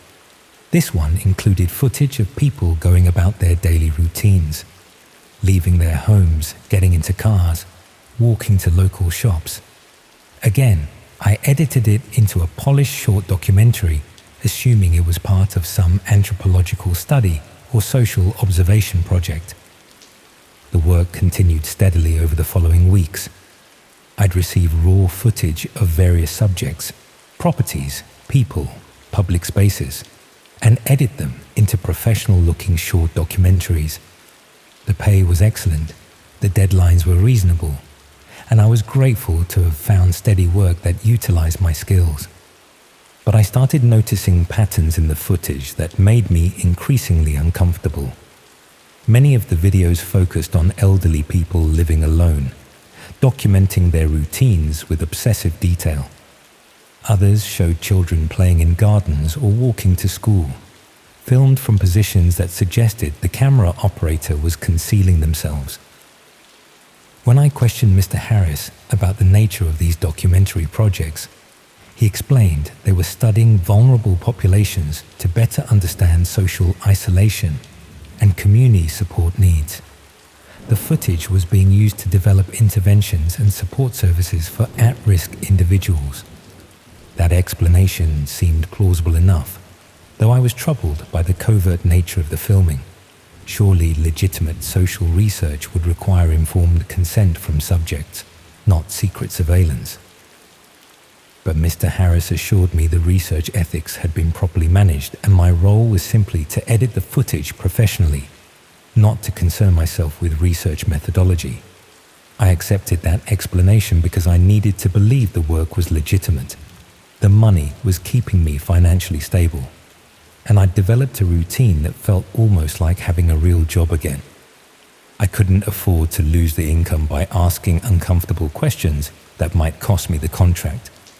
The projects became more specific and disturbing. Instead of general observation footage, I was editing videos that focused on particular individuals with obsessive detail. One project involved editing dozens of hours of footage showing a woman's daily routine. Leaving for work, returning home, grocery shopping, everything she did visible from public spaces. I edited it into a comprehensive profile video showing her predictable routine, her apparent vulnerabilities, her moments of inattention. The finished product looked like professional surveillance documentation, not a social research project. But Mr. Harris insisted this was part of studying patterns of behavior in women living alone, research that would inform safety recommendations. Another project focused on an elderly couple, documenting their movements, their visitors, their weekly routines. I edited it to highlight times when they were alone, security vulnerabilities in their property, even their apparent physical limitations that might make them easy targets for what exactly? I was starting to understand that these weren't documentary projects at all. The breakthrough came when I recognized a house in some footage Mr. Harris sent me. It was my neighbor's house in Manchester, filmed from the street and back alley with the same obsessive attention to detail I'd been seeing in other projects. The footage documented when my neighbor left for work, when she returned, which lights she turned on in the evening, even which windows she left open during warm weather. I realized immediately that I'd been editing surveillance footage for people planning to target specific individuals for burglary, harassment, or worse. The professional documentary style I'd been providing wasn't for legitimate research. It was making criminal intelligence gathering look polished and systematic for people who were planning serious crimes. I thought about all the other projects I'd edited over the past few months, all the individuals whose routines I documented with professional editing techniques that made surveillance footage look like carefully crafted observations. Each video I'd finished had probably enabled someone to be targeted by criminals who used my editing to study their victims before attacking them. But what made it unbearable was understanding that my professional skills had made the surveillance more effective. The raw footage Mr. Harris sent me was often shaky, poorly framed, amateurish. My editing transformed it into clear, professional documentation that would be far more useful for planning criminal activity. I'd taken rough intelligence gathering and turned it into comprehensive surveillance reports. I tried to refuse further projects, but Mr. Harris made it clear that walking away wasn't a simple option. I'd been working for months. Editing footage I must have understood wasn't for legitimate purposes. I'd accepted substantial payment for work that had facilitated criminal activity against dozens of people. If I caused problems now, he'd ensure the authorities understood my role in enabling what the surveillance had been used for. I was being threatened with my own complicity. The evidence of my editing work showed months of professional collaboration with people conducting criminal surveillance, even though I hadn't fully understood what I was doing initially. The pattern was clear enough that claiming ignorance wouldn't protect me from prosecution.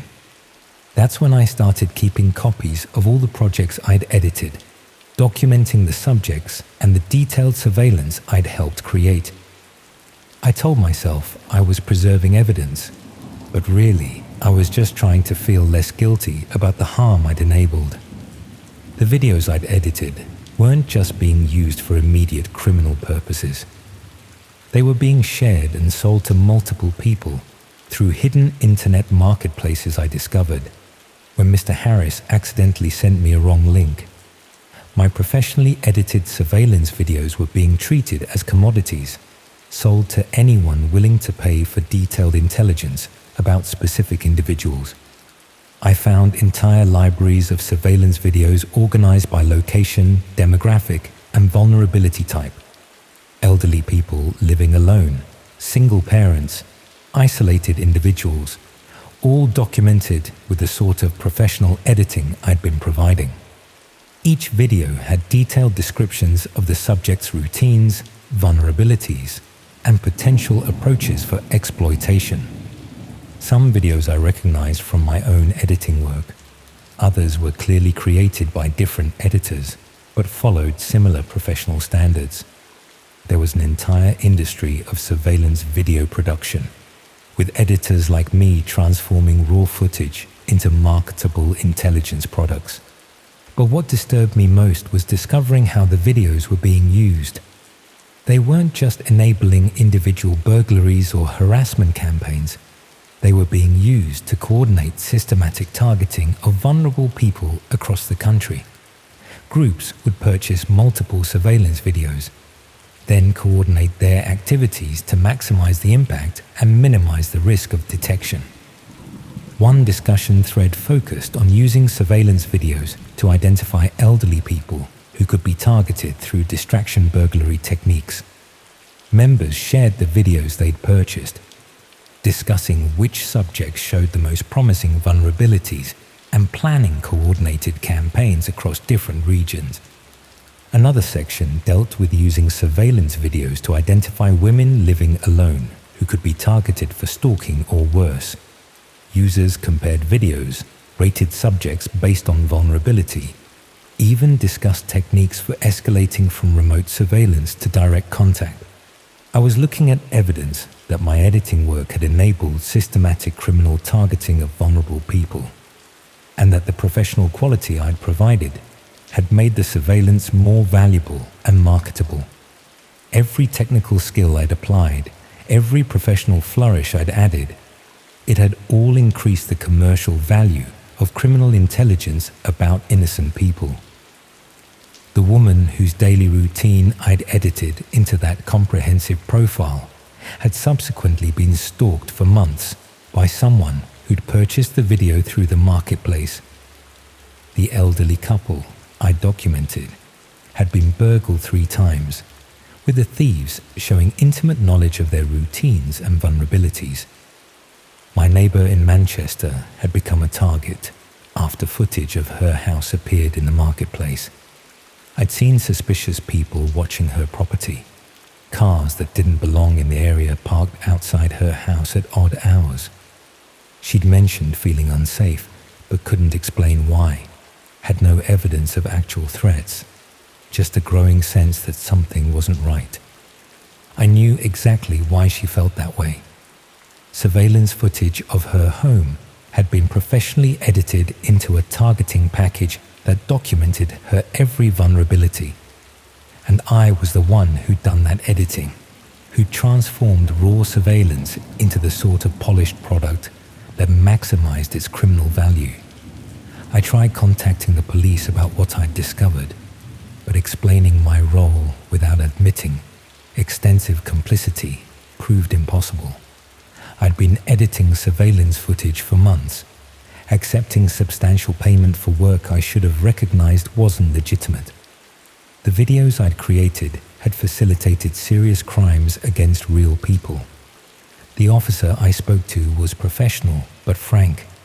Cooperation might be valuable for their investigation, but I shouldn't expect immunity from prosecution for my role in creating and distributing criminal surveillance materials. I'd been an active participant in an operation that had enabled serious harm to vulnerable people.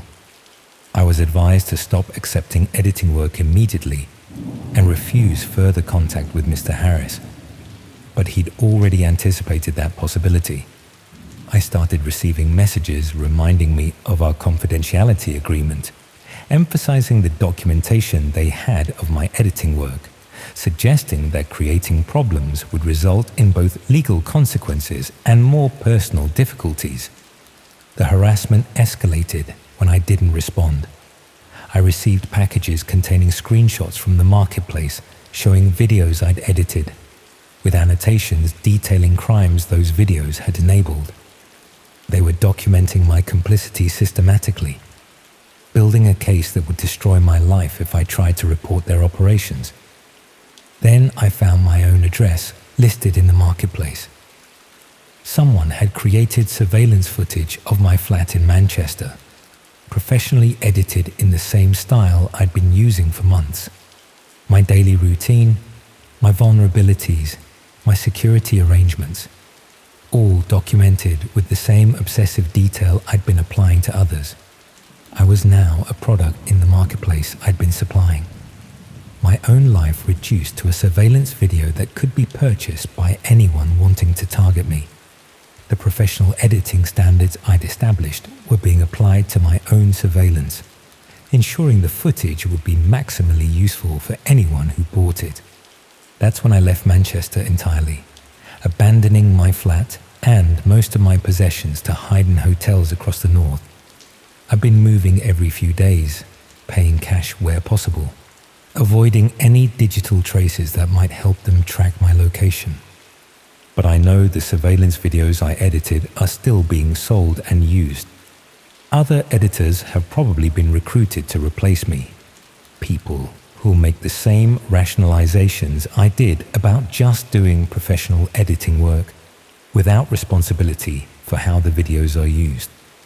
The marketplace is probably still growing, still selling professional surveillance documentation to anyone willing to pay for intelligence about vulnerable targets.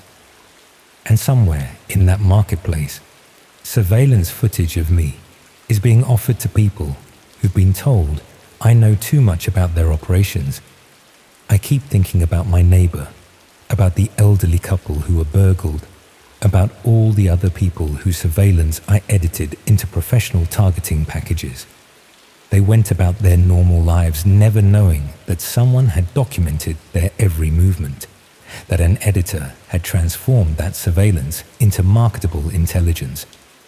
The videos taught me that professional skills can be weaponized, that technical expertise becomes complicit when applied to criminal purposes regardless of your intentions or understanding. That every color correction I made, every transition I added, every professional flourish I applied, it all increased the harm those videos could enable. And that once you've spent months editing surveillance footage you should have recognized wasn't legitimate, you become too compromised to report it without destroying your own life. The evidence of your professional collaboration is permanent, documented in videos that show your technical fingerprints on materials that enabled serious crimes. I suppose that's why I'm sitting in this Preston hotel watching normal people in coffee shops, rather than going back to police with all the evidence I preserved, because I know that evidence implicates me as thoroughly as it exposes the marketplace, and I'm not brave enough to face consequences for choices I made when I convinced myself I was just doing professional editing work. All I can do is hope that someone else will eventually expose these operations, that other editors will find the courage I lack to report what they're creating despite the personal cost, and hope that the people whose surveillance I edited so professionally managed to stay safe despite the targeting packages I helped create. Because the marketplace is still operating, still recruiting editors, still selling professional surveillance documentation to criminals who use it to target vulnerable people. And I helped establish the standards, helped prove that surveillance footage has more value when it's been professionally edited, helped create an industry that treats people's private lives as raw materials for criminal intelligence products. I just wish I could undo it all, could warn every person whose surveillance I edited, could take back every professional flourish I added to footage that was used to destroy people's sense of safety. But I can't, so I just keep moving between hotels and watching people in coffee shops, wondering if they've ever done something they can't take back. Something that haunts them every day they continue living with the consequences of their choices.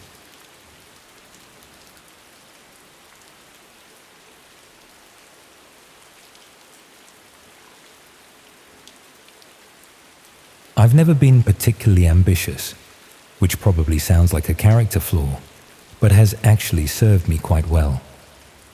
Growing up in Sunderland with parents who both worked in factories, I learned early that steady work and reliable income mattered more than chasing dreams that might never materialize. After finishing my history degree, I ended up doing delivery driving around the Northeast. It wasn't glamorous work, but it paid reasonably well and offered flexibility. I'd worked for most of the major delivery companies, Amazon, DPD, Hermes, but the pay was pretty grim once you factored in fuel costs and vehicle maintenance. That's how I found Special Courier Services, a company that specialized in handling unusual or high-value deliveries that mainstream firms wouldn't touch. Their website advertised discreet delivery services for clients who needed guaranteed security and confidentiality for sensitive shipments. The application process was thorough. Beyond standard background checks, they wanted detailed references and specific questions about my availability for urgent or out-of-hours deliveries. They explained that clients often had time-sensitive requirements that couldn't wait for normal business hours. The pay reflected these demands, often double what mainstream companies offered. My first assignment was delivering legal documents between solicitor offices. The pickup and delivery procedures were elaborate. Specific identification requirements, signed receipts with detailed timestamps, even photographs of packages being handed over. But the money was excellent and the work was straightforward. After a few weeks, I started receiving different types of assignments. Some clients wanted items collected from residential addresses. Others required deliveries at specific times to people waiting at predetermined locations rather than fixed addresses. These assignments paid even better, often several £100s for apparently simple tasks. But I began noticing inconsistencies. Some packages were clearly much heavier than documents would be, despite similar packaging. Others had unusual shapes that suggested they contained items other than paperwork. When I asked about contents, my coordinator explained that clients often use document-style packaging for small valuable items to avoid attracting attention during transport. Some collection addresses were residential properties that didn't seem consistent with the professional client base Special Courier claimed to serve. Delivery locations were designed to avoid permanent records. Car park meetings, motorway service stations, deliveries to people waiting at specific coordinates rather than addresses. The clients receiving deliveries often seemed nervous, checking that no one was observing handovers and sometimes aborting deliveries if they noticed anything suspicious.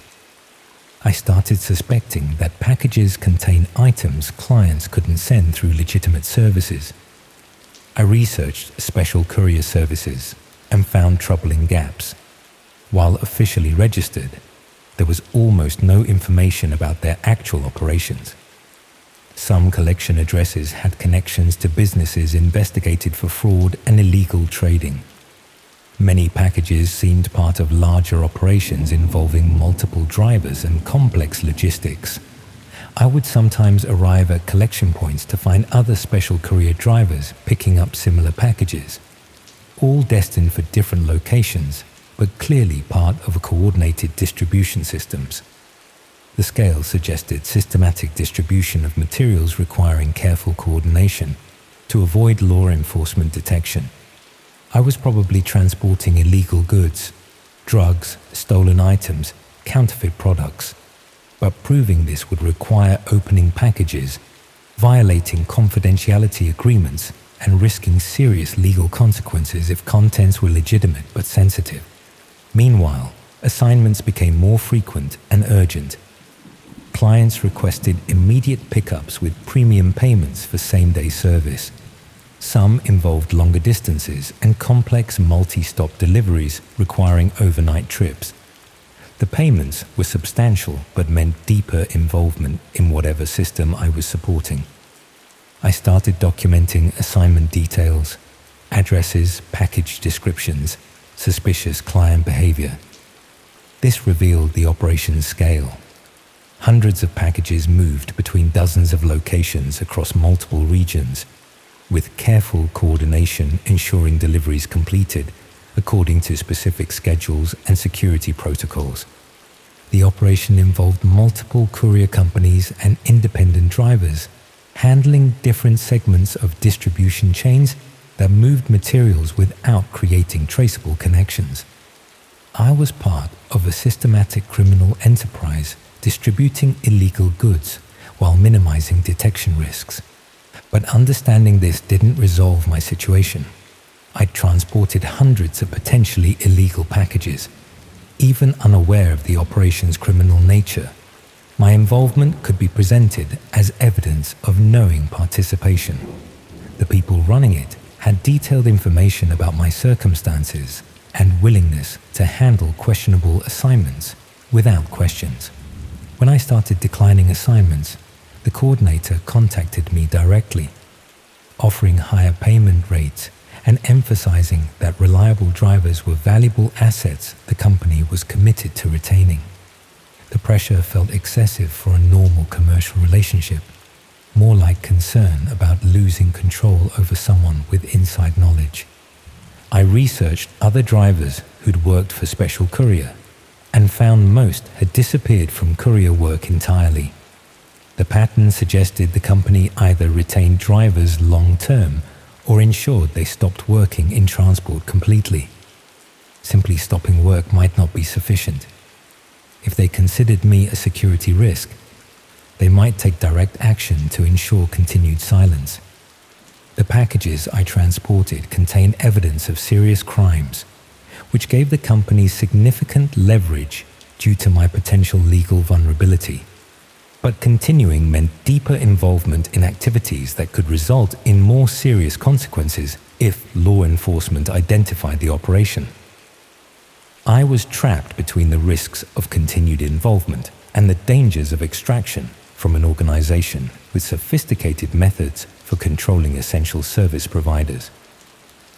The situation became urgent when I received an assignment involving transport from a location raided by police days earlier.